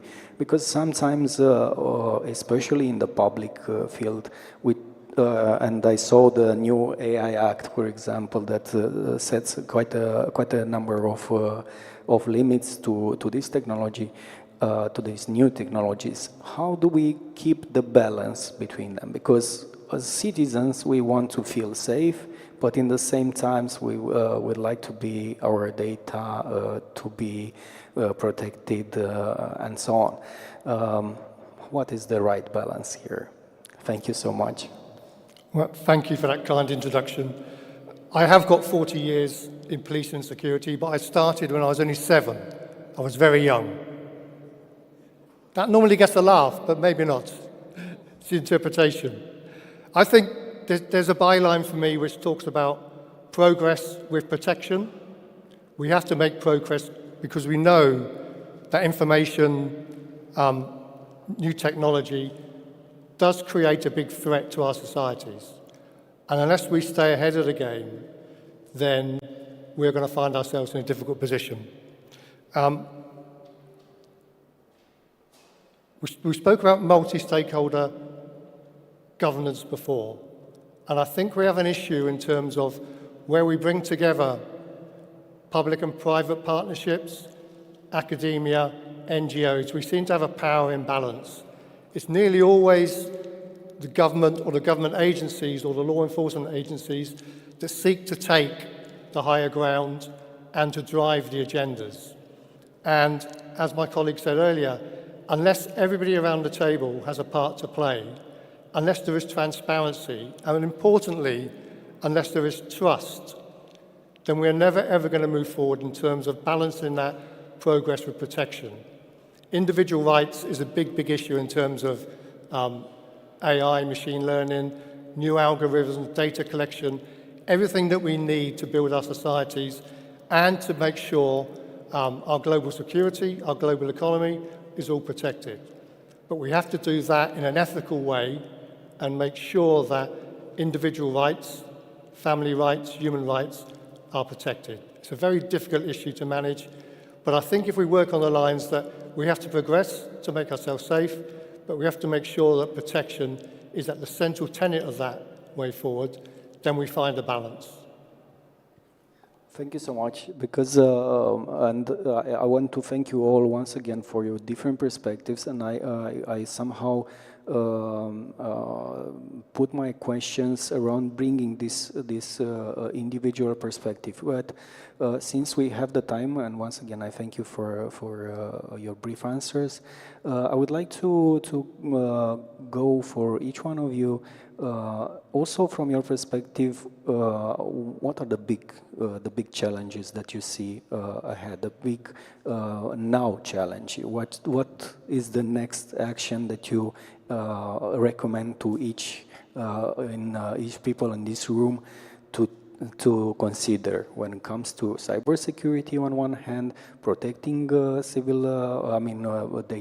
personal data, personal rights, and so on, safeguarding democratic processes, and so on. And I'm looking at it from also a special perspective, because you talk about bringing everybody together, having the same understanding, having different perspectives in that, collaboration, and so on. But on the other hand, the big challenges, and I mentioned before, the technology is not waiting. Their enemies are not waiting. So it's sometimes an unfair, let's say, conflict, at least. So how do we manage to work together fast and also protect ourselves against an enemy that doesn't wait? So if I may, I'll start with you, Mr. Donlan, and the reverse order, if I may, please. Okay. Can I just mention the Bletchley Declaration? Have people heard of that? The Bletchley Declaration is a global effort to manage the risks of AI, and it is supported by 29 countries, and it was signed last November in the UK. Romania was one of those countries, China, the USA, a number of European countries and other countries across the world. And there's 7 principles that have been agreed. And I know we heard earlier, we have lots of regulation in place, we have lots of rules in place, and unless people stick to those rules and regulations, then things do go astray. But this declaration is quite an important point, I think, in the development of AI for the world internationally. I'll read the 7 principles, just to be aware what they are. They are safety first. So, Mr. Chair, coming back to your point, in terms of developing AI, everyone recognises it has to be safety first. Whether that be the safety of nations or the safety of individuals, the way AI is going, we have to ensure we can achieve that. The other principles include transparency and trust, as we spoke of earlier, accountability, governance, a human-centric approach, not a technical approach, collaboration and cooperation, benefit sharing, and the ethical use of AI and new technology. And I think those 7 principles are really a good guidance for taking us forward in terms of that balance you seek in terms of protection and progress. Thank you so much. Mrs. Matei. I think the governments, starting from the governments and all the way down to the individual, we have to change our stance on cybersecurity and no longer consider it an afterthought. Cybersecurity should be embedded in everything because it reaches every aspect of our lives. So, to move forward is to have a better dialogue between all stakeholders, but you can't have a good dialogue if you don't have trust. And trust is, in fact, the issue, because trust is something that has to come from top down. You can't have trust from the individual, from the society level up to the government, because it's the government's duty to make the people, the businesses, the academia trust in them. So I think that the government should act more on creating trust. Thank you so much, Mrs. Sarig. As we are saying, it's something like think before you click. On the internet, there are a lot of dangers. We all know that. We should all be careful on what we access, and especially be careful with with the women and girls because they are more exposed than anyone else. And learning and taking time to be in line with all the technologies that are quickly evolving, it's one of the most important things. We need to stay in touch with technology a lot. Thank you so much, Mrs. Troncota. I would bring us back maybe a little bit to foreign policy because maybe we should definitely discuss also about digital geopolitics, right? I mean, we are living in a fast-growing, evolved internet, but at the same time, as we are confronted with open wars and conflicts, we have more and more digital transformation of geopolitical relations between various parts of the world. So I think one of the major questions that both businesses and governments should have on the agenda this year, at this moment, when we are in a very fragmented geopolitical digital world, is how can we, on one side, strive to work collaboratively and to innovate and to grow together in a common digital marketplace, but at the same time comply with regulations where not all the actors contributed, only some actors influenced regulations, right? And here we are confronted with the big challenge of digital sovereignty. Who owns the data online, not only who protects the data. And in this fragmented digital world, I think individuals, businesses, and governments alike should not focus entirely only on controlling the data, but how much they can build trust and cooperate while protecting the data. And here, my last point refers to three elements that are, I would say, directly impact the field of diplomacy, taking into consideration that we just heard in the other panel about cyber diplomacy. The first one is the environment. Let's not forget about the environment and how practically the digital world produces also a redistribution of power between actors and between countries. I guess this should also keep us on the same page in terms of who is left out of this redistribution, because usually who is left out becomes a disruptive actor that can harm everybody. Then the second is the topics. We have practically now new topics on the agenda, not simply privacy, cybersecurity, but also system of governments that includes artificial intelligence, which totally changes how we should discuss about this. And the last one is our tools. Our tools have changed, need to be adapted, and we should not forget how interdependent, we are. I wanted to say that some actors forget about interdependence and continue to act independently, which I would say is harmful for everybody. This would be the alarm signs that I wanted to draw. Thank you. Dr. Kumar, please. So, adding to the points, so ensuring trust and transparency is the main key point. Whatever the technology you are adapting and building it, ensuring that you are controlling the technology, not being controlled by the technology. So that is the key word for whatever the technology you are building upon. So whether it is a chatbot, blockchain, you need a blockchain kind of systems to ensure the security. Yeah. Thank you. Thank you. Mr. Tanev, I'll end with you. Thank you. Thank you to have a chance to close this fantastic panel. Probably you know the three rules of the robotics, but there are 4 and 5 which are invented and written by Bulgarian. I will transfer them to the artificial intelligence. The number 4, it means that the artificial intelligence should identify himself always as artificial intelligence, and number 5 is that the artificial intelligence should know that he is artificial intelligence.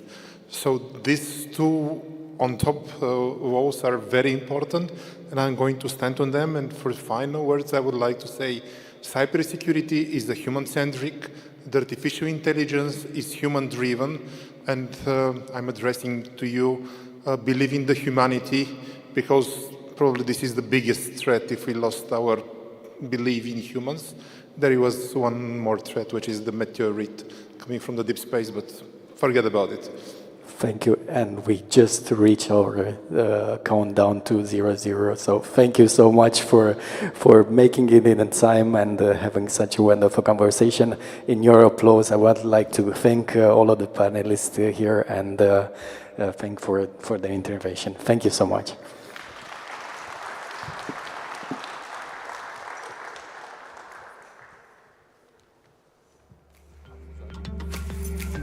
Mulțumesc mult lui Radu și vorbitorilor din acest panel. Ne apropiem de final, așa că o să trec la anunțarea ultimului panel, unde moderator va fi din nou doamna Monica Gheorghiță. Nu mai prezint încă o dată. Monica, te rog să preiei frâiele. Alături de ea, în acest panel, este Lilian Carp, este președintele Comisiei pentru Securitate Națională, Apărare și Ordine Publică din Parlamentul Republicii Moldova. Este excelența sa, domnul Han Chunlin, ambasadorul extraordinar și plenipotenițiar al Republicii Populare Chineze. Domnule ambasador, please. Profesor Dr. Zafar Nawaz Jaspal,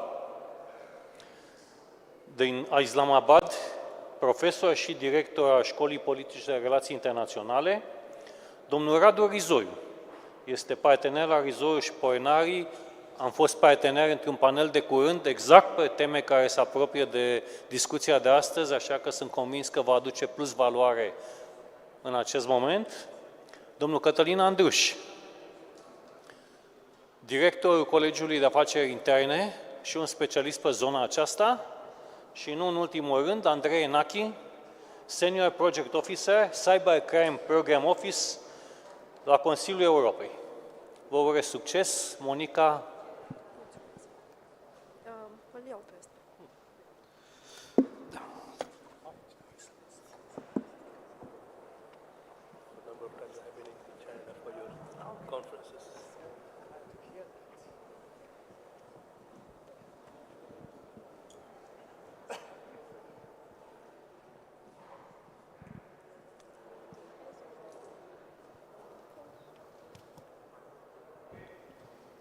It is a pleasure for me to host this last panel of our conference called Towards Global Harmony, Collaborative Legal Frameworks for Emerging New Technologies. We have used for this title of the panel several buzzwords of our times and also concepts that have a deep meaning, especially for our Asian partners today. Harmony, global harmony, cooperation in the context of emerging technologies represent goals and ideally a way of life for all in the global arena in the future. Harmony promotes coexistence and co-prosperity where differences complement and support each other. We strive for the law of harmony as an important tool for development and as a standard for people's conduct. It is also the foundation for coordinating the development of civilizations. How do we find our way towards harmony? And more concretely, several questions that are addressed to our distinguished panelists today.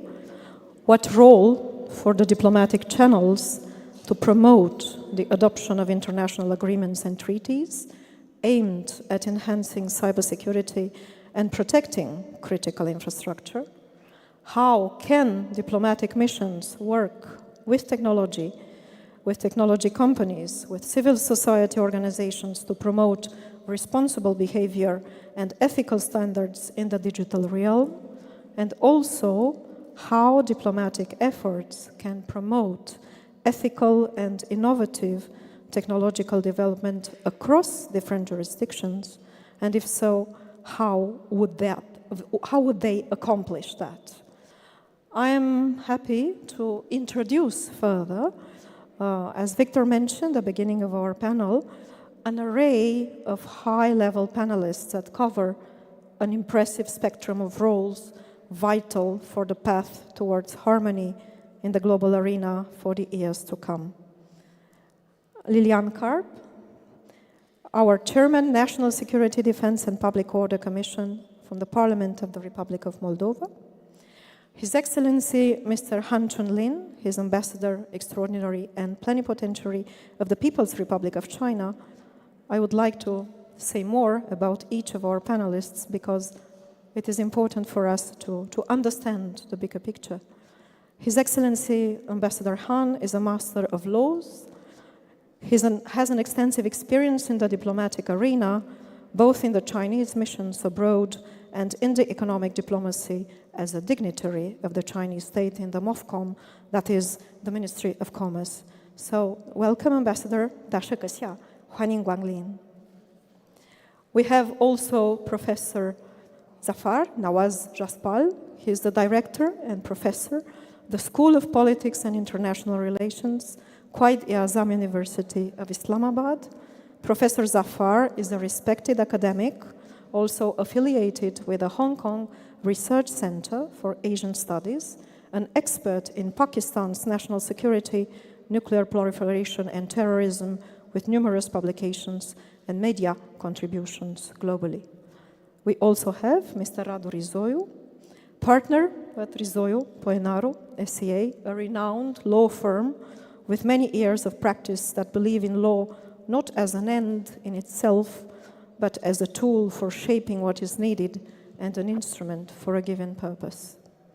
We have also Mr. Cătălin Andruș. He's the director of the National College of Internal Affairs, a distinguished professor, a former rector and vice rector and rector, the commander of Alexandru Ioan Cuza Police Academy of Bucharest. He's a scientific secretary of steering committee of Romanian Association of Constitutional Law and a member in the executive academic board of the European Security and Defense College, the ESDC in Brussels since 2013. I shall start with Ambassador Han. Your Excellency, cherished friend, we turn our eyes to you to understand from the very source how can a harmonious society may bloom in the international arena, what means do we have at hand, and what instruments? 大使阁下，请发言。 Okay. Thank you, moderator, and also thank you, ICI Bucharest, for inviting me to take part in this panel. So, on this topic, I'd like to start from the internet.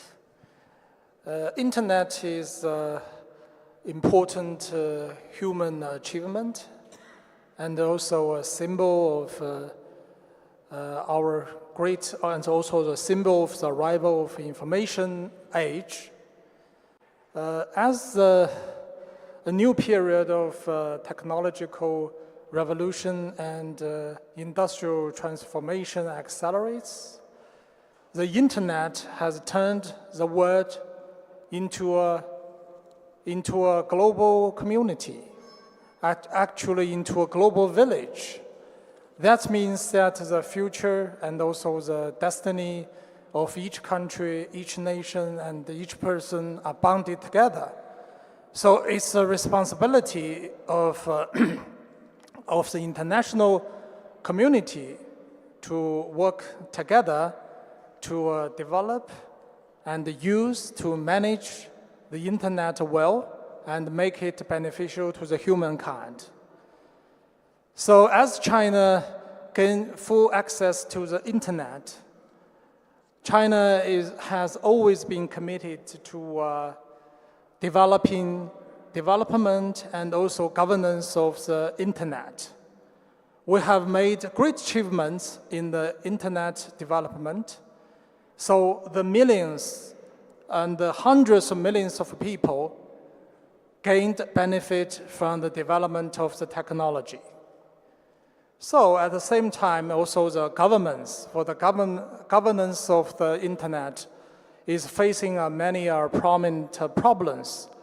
So our President Xi Jinping has proposed a new concept of building a community with a shared future in cyberspace. So I think in this way that we can achieve a harmony of the society because this proposal confirms to the development trends of the information age and also human society. And also to build this to build this community with a shared future in cyberspace, we must follow some principles. There are majorly 4 principles. First is respect the cyber sovereignty. We think that sovereignty enshrined in the UN Charter is also applied to the cyberspace. So we must respect the each country independently choose their way of governance of the internet.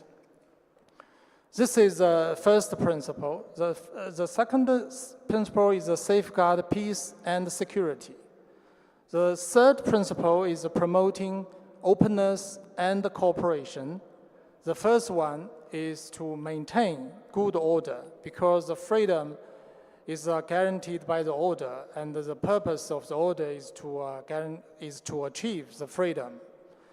And also to elaborate further, I'd like to mention that one way to build a community with a shared future in cyberspace, we must hold to the vision of extensive consultation, joint contribution, and shared business and shared benefits.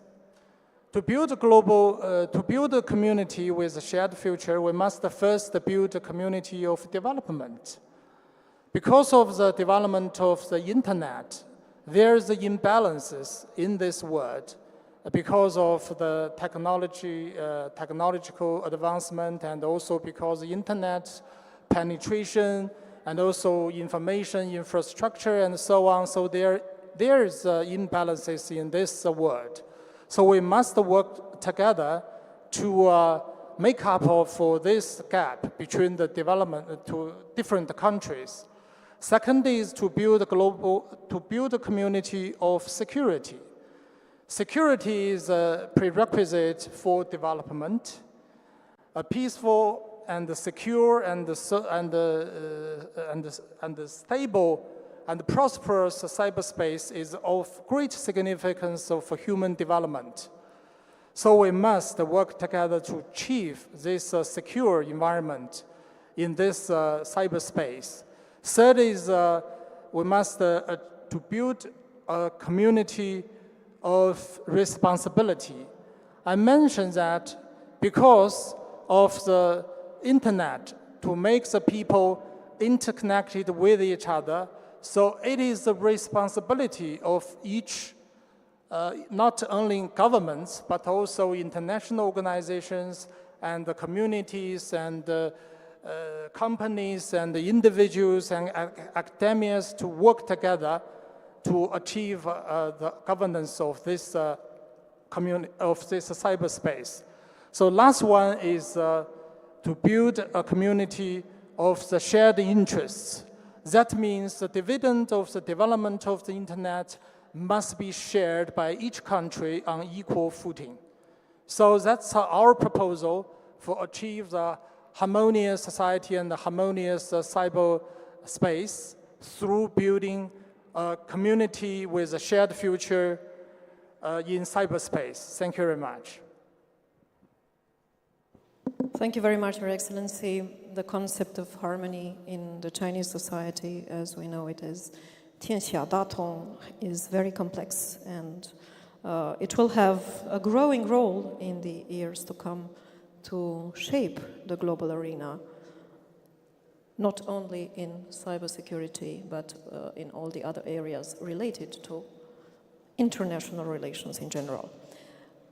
I propose to you to remain on Asian soil and ask Professor Zafar to share his thoughts from a Pakistani perspective about the ways forward and how can a collaborative framework put together at a diplomatic level but also at the level of the whole society can contribute to the development of a harmonious society in the years to come.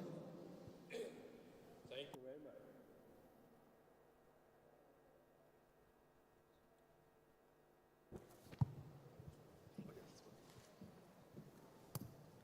very much. Thank you very much. I think that it's very important when we look about this cyber. Let me start with how we try to look this cyber. 3 cyber domains where the threat and which demands the harmony. Cyber warfare, cyber criminology, and the cyber terrorism. So in that context, if we do not harmonize ourselves, definitely state societies both are vulnerable. Is the legal system at the cusp of the 4th industrial revolution is suitable or not? Now, this is a point with the transformation in the technology and with the emerging technologies, the existing laws and existing norms, whether they are acceptable or they need reforms. And here comes the most important point. Let me start with what the United Nations Secretary General said in July 2023. He said, or he recommended to declare the infrastructure essential for public services and the functioning of society is off limits to malicious cyber activity. If I try to see this context with reference to the 3 initiatives, President Xi, Global Security Initiative, Global Civilizational Initiative, and Global Development Initiative 2022, and what the Excellency shared, they give you the same message. United Nations Charter, state sovereignty shall be respected. So, and then when we look about the American side, what the Americans are saying, they are saying no interference, and they questioned in 2016 interference by the cyber or the AI in the elections. So all the democratic world, which we say American-led world, is also desiring for a harmonious, some kind of a thing. There should be prevention. So where comes the Russians? Russians have started since the late 90s talking about a legal treaty. Now here comes why we are not able to move ahead. There is an issue. The issue is that we fail to securitize the threat properly. If we securitize the threat properly, then we are able to articulate and able to have some kind of the reference. For example, Geneva Convention, 4th Geneva Convention, gives the civilian safety. Why not we have something like Geneva Convention in the digital domain? Let's say in a securitization, I can remind you, the biggest challenge here since in the morning I'm seeing, we are ignoring biosecurity. Within the biosecurity DNA, and if you don't have a rules of the games, then there's a problem. Let me go with this way. I say, respect this sovereignty in the cyber domain, cultivate this, instead of using the word right of self-defense. Because the right of self-defense leads us to the, what you call it, security dilemma puzzle. But if you can try to see this thing, that we have to strengthen the state dignity with the international law, existing laws, but again the question is, every law requires its own, you can say, legal culture, its own customary culture. Without law cannot be executed. We have an existing law framework like a structure, but how we can bring the blood and flesh in it so that this law will be executable in the cyber domain, that requires more working, harmonious thinking. Moving ahead, if you see in the Cold War, superpowers, nuclear powers, they had a dialogue. They had an arms control arrangement, despite this, that they had a proxy wars. In the near future, why not we can expect that the three great powers, China, Russia, United States, will have a dialogue and they can have some kind of a consensual arrangement in the bilateral or multilateral, like an arms control in the cyber domain, and then we are able to move ahead. Finally, in the case of Pakistan, we have a legalized, we have a cyber laws. We are looking for the national and international domains. We are asking within the region, let's have a confidence building within the sphere of the cyber security, because we think that cyber terrorism is the biggest threat for us. We think the cyber crime is the biggest threat for us. We are not focusing much on the cyber warfare because we think that, okay, it's a geopolitical or geostrategic domain, but where is the geoeconomics? Where is the geotechnology? So these are the areas where Pakistan's vision of Digital Vision 2025, and of course, we take a lead from the neighbor. We can't move ahead individually. But my final word is national laws leads to a regional CBMs, and international law overall give us a global harmonious approach. Whether we accept it or not, bring it on the table, legislate it, debate it at the academic, at the professional, at the civil society level, and sooner or later we start feeling that we have to prevent biosecurity challenges, cybersecurity challenges, financial challenges to save and move for a harmonious world. Thank you.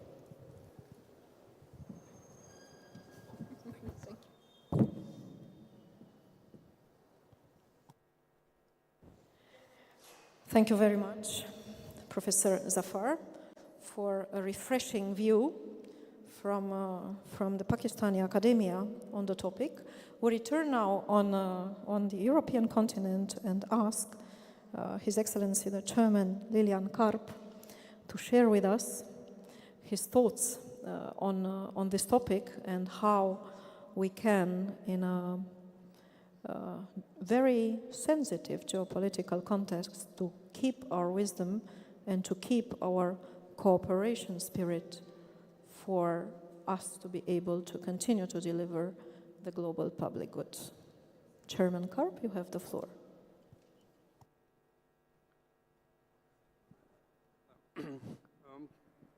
Cu adevărat, noi putem crea legislații sau votăm legislație prin legislativele noastre pentru a ușura, așa să spunem, atât serviciilor publice să presteze servicii mai repede, dar până nu vom instrui propriu-zis funcționarii publici ca să presteze servicii calitative și pentru a garanta securitatea datelor cu caracter personal, acest lucru nu va duce la creșterea eficiențelor instituțiilor noastre. De aceea, în primul rând, vorbim de securitatea cibernetică în administrația publică. Ea este o provocare destul de complexă și pentru a putea face față acelor modificări legislative la care noi ne raliem toate statele europene, este necesar să întreprindem anumite acțiuni.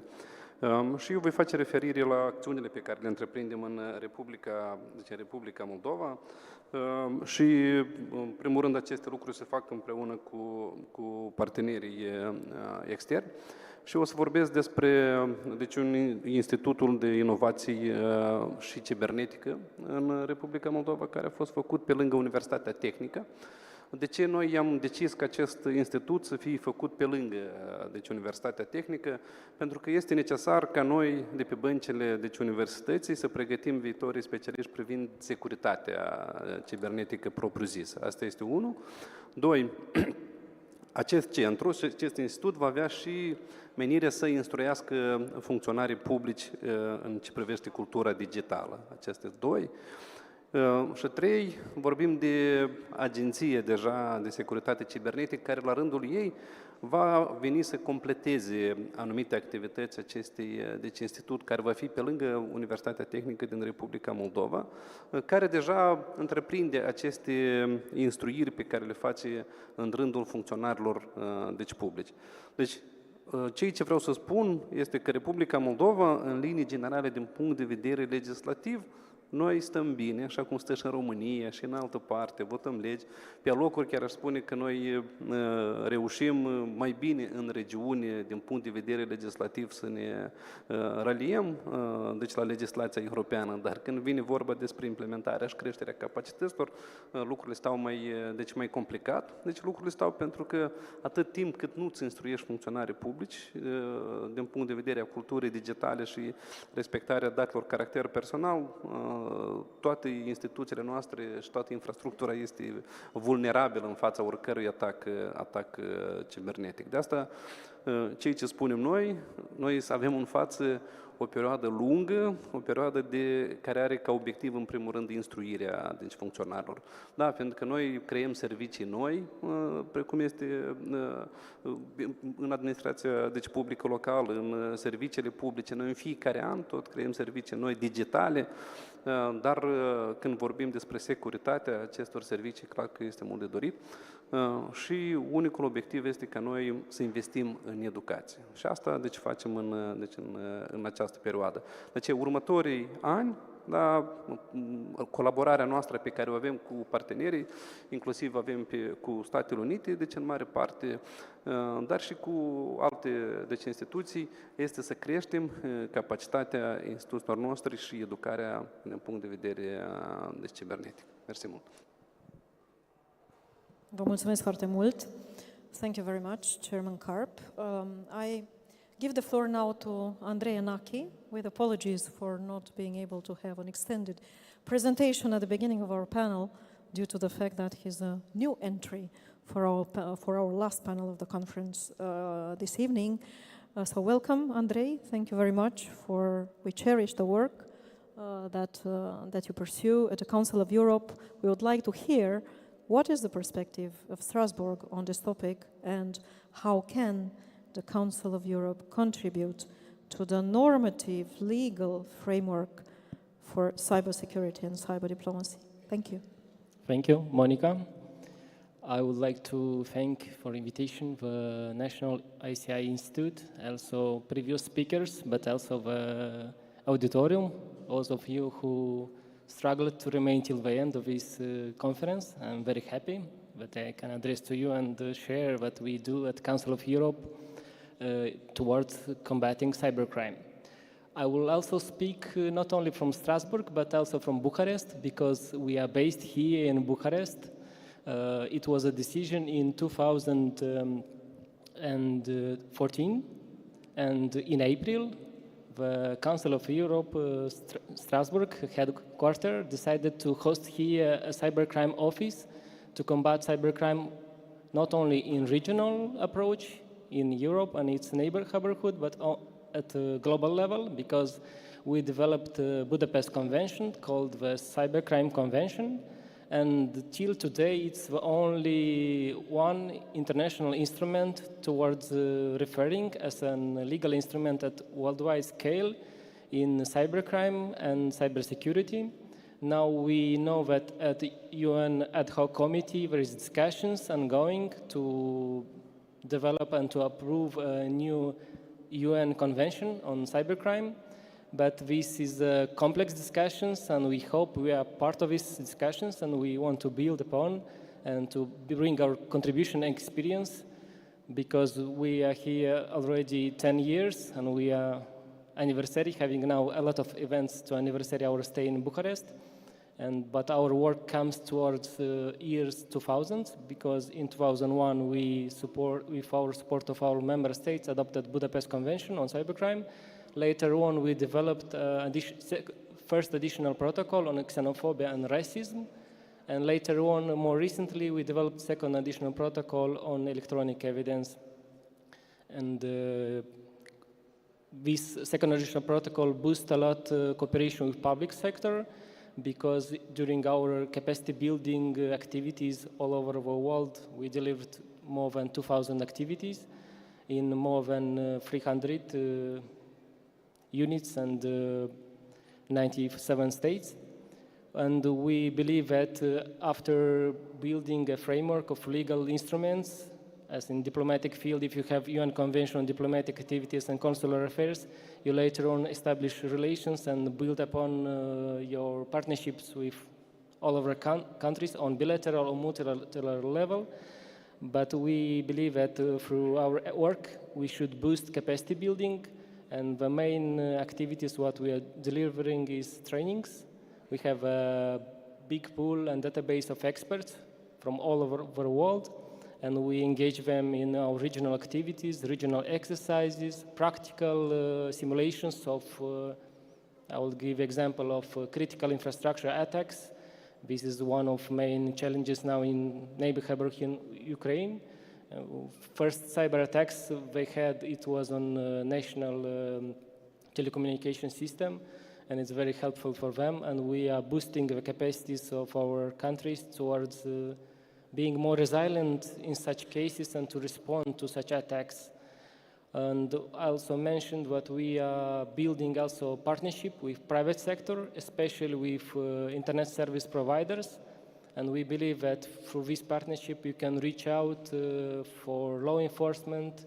It's easier to reach out to access to data because cybercrime is related to cyberspace, and there is no border in cyberspace. So countries and institutions should cooperate more closely towards reaching the data, towards developing investigations. And we truly believe that through this more enhanced partnership with private sector, we can help states to build upon. Thank you. Thank you very much, Andrei, for your contribution. Let us turn now to an attorney at law perspective and cherish the presence of Mr. Rizoiu among us with a bold question. Could cyberspace be truly regulated? Who has jurisdiction over an ethereal space?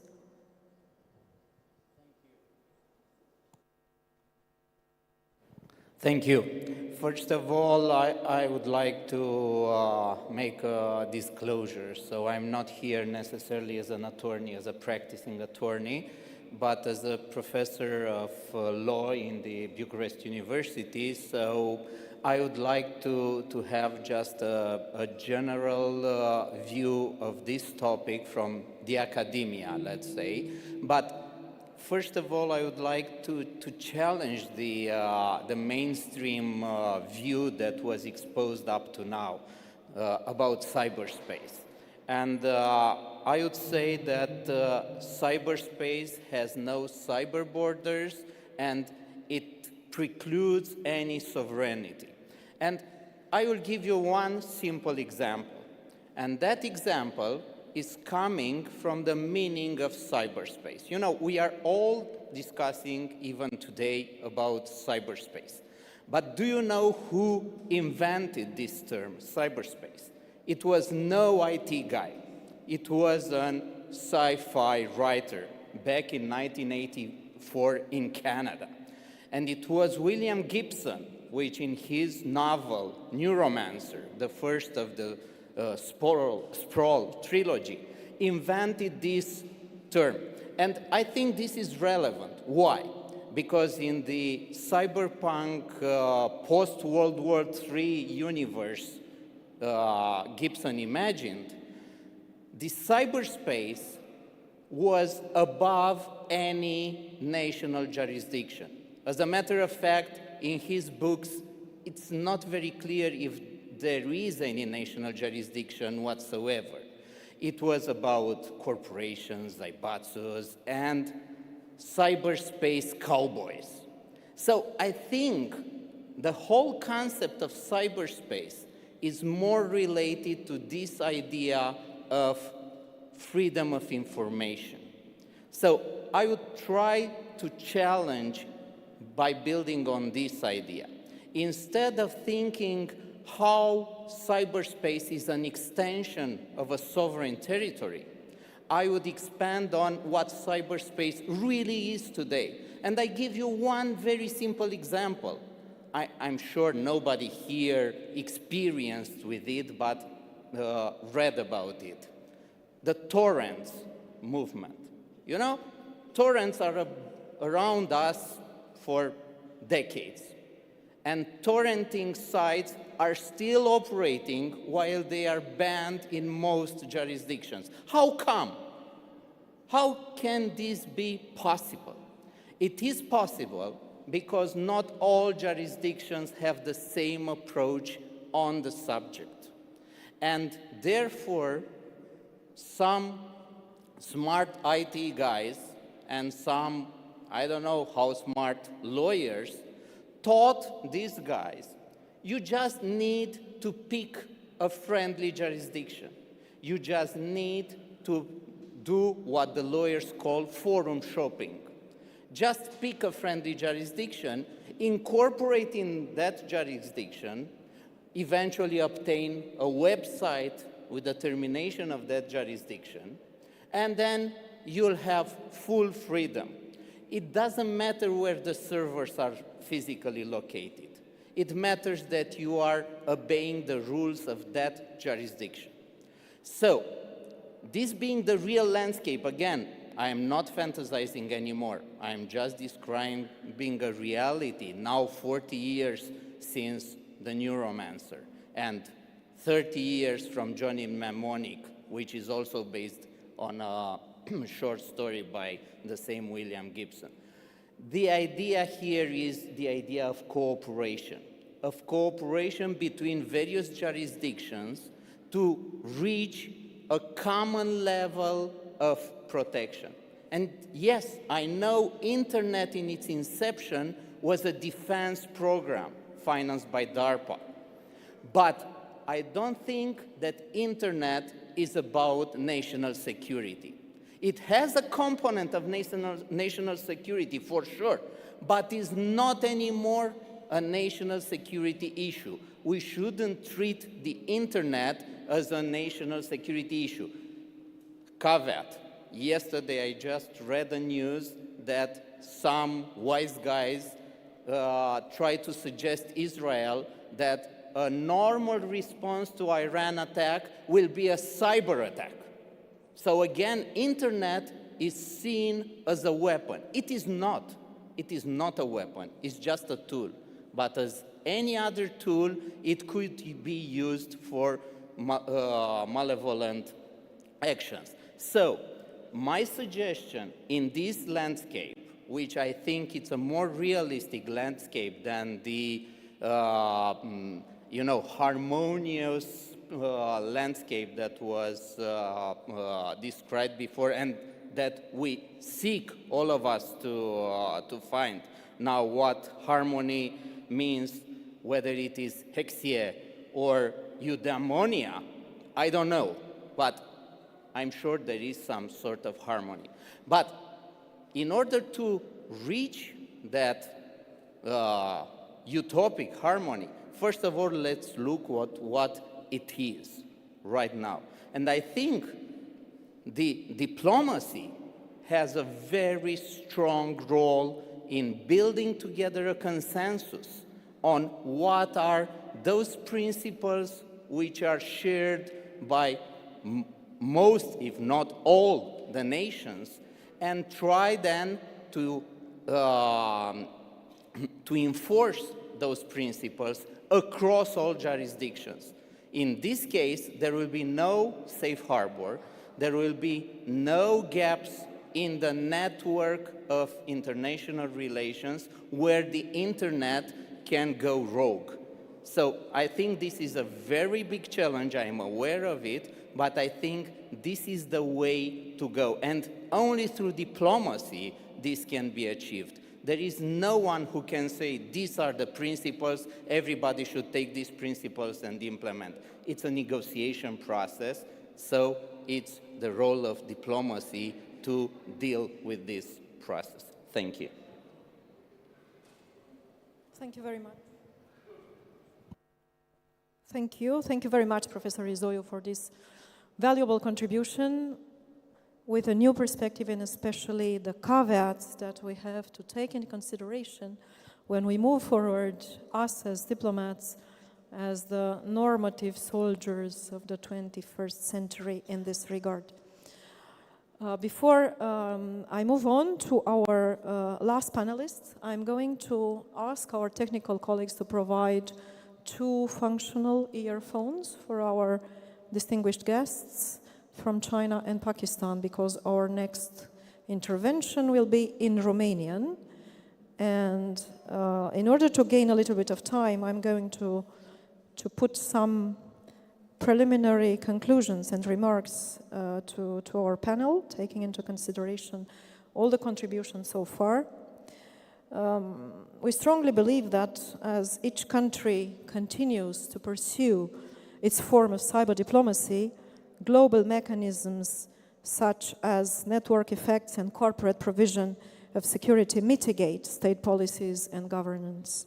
The ongoing impact of graduated sovereignty and the private actions of internet users continue to respond to governmental policy, and the struggles between horizontal and hierarchical forces will continue to define the landscape of ICT futures.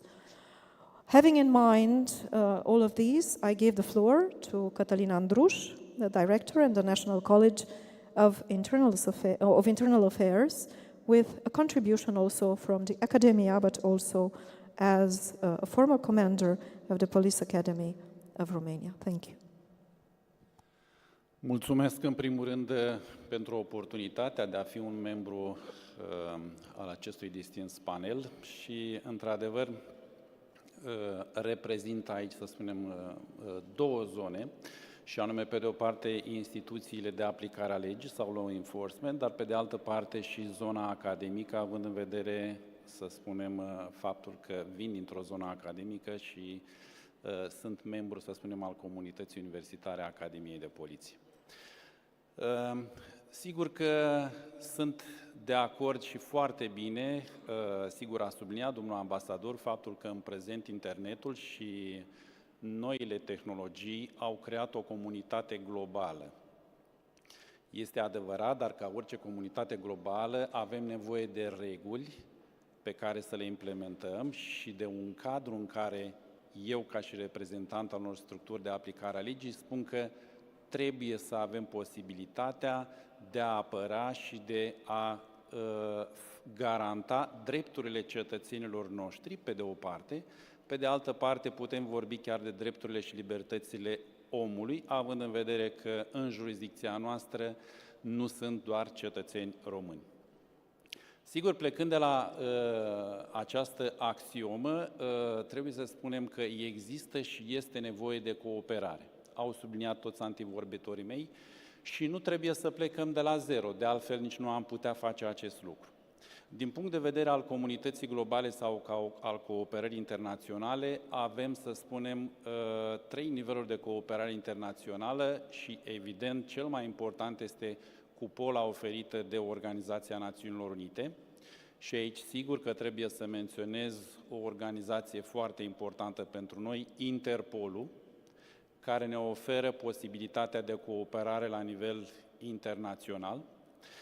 Un al doilea palier foarte important pentru România și pentru zona noastră geografică, sigur, este Europa și aici trebuie să spunem că suntem membri ai Uniunii Europene și, sigur, al Consiliului Europei.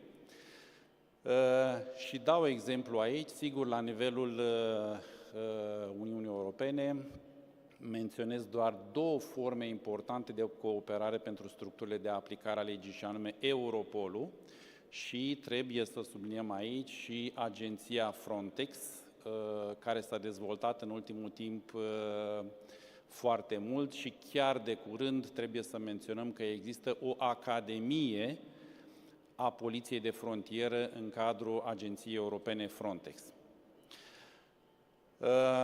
Sigur, inclusiv la nivel național sau la nivel internațional, structurile de aplicare a legii colaborează la nivel bilateral cu celelalte structuri similare.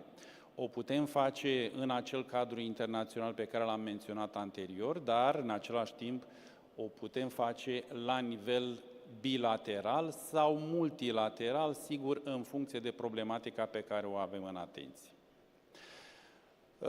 Sigur, s-a dat aici un exemplu și s-a vorbit despre jurisdicție, faptul că noile tehnologii practic anulează limitele jurisdicționale așa cum le știam noi înainte. Motiv pentru care dau și eu un exemplu, cineva din această sală cu un simplu telefon conectat la internet poate să săvârșească o faptă nelegală, iar rezultatul acestei acțiuni să se producă în Brazilia sau în Statele Unite, motiv pentru care este nevoie de cooperare. Pe de altă parte, ne confruntăm cu alte provocări, pentru că în zona comunității internaționale nu discutăm doar cu zone în care autoritățile statale își exercită, să spunem, responsabilitățile, discutăm cu state eșuate, discutăm cu zone în care autoritățile statale nu controlează întreg teritoriu, motiv pentru care există nevoie de colaborare între structurile de aplicare a legii, pentru ca împreună să ne apărăm împotriva unor acțiuni care pot fi inițiate din asemenea zone, unde este mai dificilă o colaborare sau este mai dificilă o intervenție din partea noastră. Sigur că am vorbit despre cadrul internațional de colaborare. Ce putem face? Putem face și noi multe și o facem. Există la nivelul structurilor de aplicare a legii instituția atașatului de afaceri interne, pentru că vorbim despre implicarea zonei diplomatice în inițierea, în negocierea sau în parafarea unor acorduri internaționale sau unor tratate internaționale. Sigur că instituția atașatului de afaceri interne ne ajută foarte mult, este vitală și esențială pentru această colaborare, pentru că dincolo de norme internaționale, dincolo de decizia politică, care sigur poate exista, este nevoie de o colaborare pe nivel sau la orizontală, ceea ce presupune existența unor proceduri la nivelul structurilor de aplicare a legii, existența unor interconectări, a unor baze de date puse la dispoziția colegilor noștri pentru a putea avea acces în timp real la date și informații care să ne ajute să gestionăm un posibil caz. Specificul dezvoltării, să spunem, a amenințărilor la adresa normelor, să spunem, pe care noi trebuie să le apărăm și să le implementăm, este faptul că aceste acțiuni nelegale se produc cu o dinamică și cu o viteză cu care probabil înainte ar fi fost greu să ne imaginăm că ar putea să se producă aceste fapte nelegale. Motiv pentru care există nevoie de informații în timp real, există nevoie de colaborare în timp real, telefonul aproape este depășit din acest punct de vedere, este nevoie de baze de date, de interconectare, pentru a putea să avem la dispoziție pârghile necesare să reacționăm în timp real. Încheiem printr-o concluzie, da, este nevoie de colaborare, structurile de aplicare a legii contribuie la așa ceva, o putem face și am dat exemplu doar instituției atașatului de afaceri interne. Suntem obligați să colaborăm, pentru că în prezent, sigur, este destul de dificil să vedem care sunt limitele jurisdicțiilor și să analizăm cazurile pe care le avem la dispoziție și, evident, să avem rezultate palpabile din punctul de vedere al celor care suferă, să spunem, din punctul de vedere al acestor acțiuni. Închei aici, nu neapărat prin a trage o concluzie, dar prin a sublinia nevoia de cooperare, faptul că la nivel internațional unele forme de cooperare bilaterale sau în cadrul unor forme de asociere regională, precum Uniunea Europeană, pot fi la un moment dat lecții sau bune practici pentru cooperarea cu alte zone internaționale și încheiem prin faptul că este aproape imposibil fără o colaborare atât la nivel politic, atât la nivel decizional, dar și la nivel de orizontal în structurile de aplicare a legii, de a ne îndeplini responsabilitățile și aici mă refer la instituțiile care au ca și responsabilitate aplicarea legii, inclusiv în spațiu virtual. Mulțumesc! Thank you very much, Catalin, and I reconfirm, if necessary, from the perspective of my experience in the Ministry of Foreign Affairs, an exceptional cooperation with the internal affairs, not only on normative and legal issues, but also on a wide spectrum covering from consular affairs to the more sensitive topics that we have on our common agenda, both nationally and on the international arena. Since we have stepped way ahead in our overtime, there will be no Q&A session for this meeting.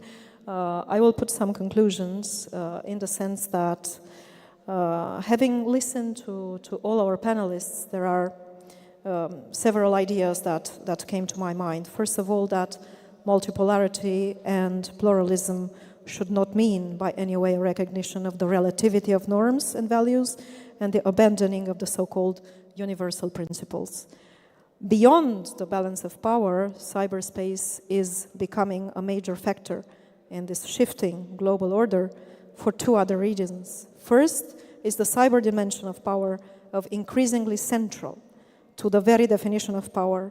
It is important in economic terms, it is important in security terms, with a growing share of the digital economy in global trade and innovation and the digitalization of security.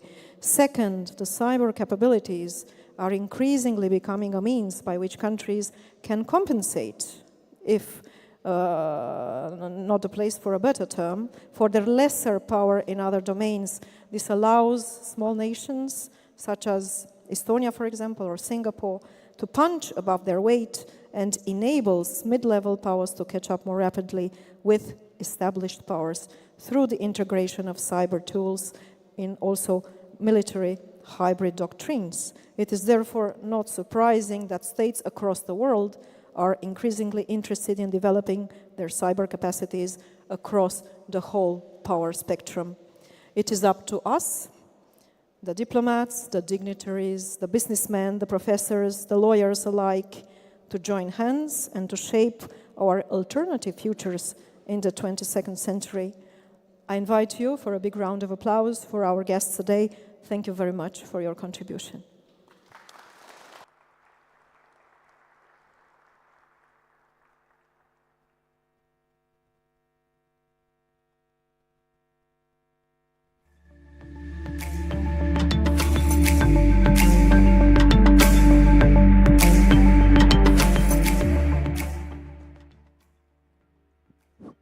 Mulțumim tuturor pentru răbdare, mulțumim Monicăi pentru cum a moderat acest panel, mulțumim paneliștilor din această seară și pentru că lucrurile au ajuns la final cu panelurile, dar avem și o surpriză. Înainte de a vă invita la un moment artistic cu tradiții românești, dincolo, în zona de lounge și la o degustare de vinuri românești, vreau să vă anunț că în marja evenimentului de astăzi s-a semnat și protocolul de colaborare cu Digital European Innovation Hub din Bulgaria, Trachia, un nou pas înainte pe ceea ce înseamnă cooperarea în domeniul digitalizării. Mâine urmează alte surprize, vă așteptăm și mâine, începând cu ora 10, este prima zi a Critical Infrastructure Protection Summit și deschiderea din zona guvernamentală a acestui eveniment, plus o mulțime de alte paneluri de mare interes. Vă invităm la degustarea de vinuri și la momentul artistic, vă rugăm să vă bucurați de el. Mulțumesc!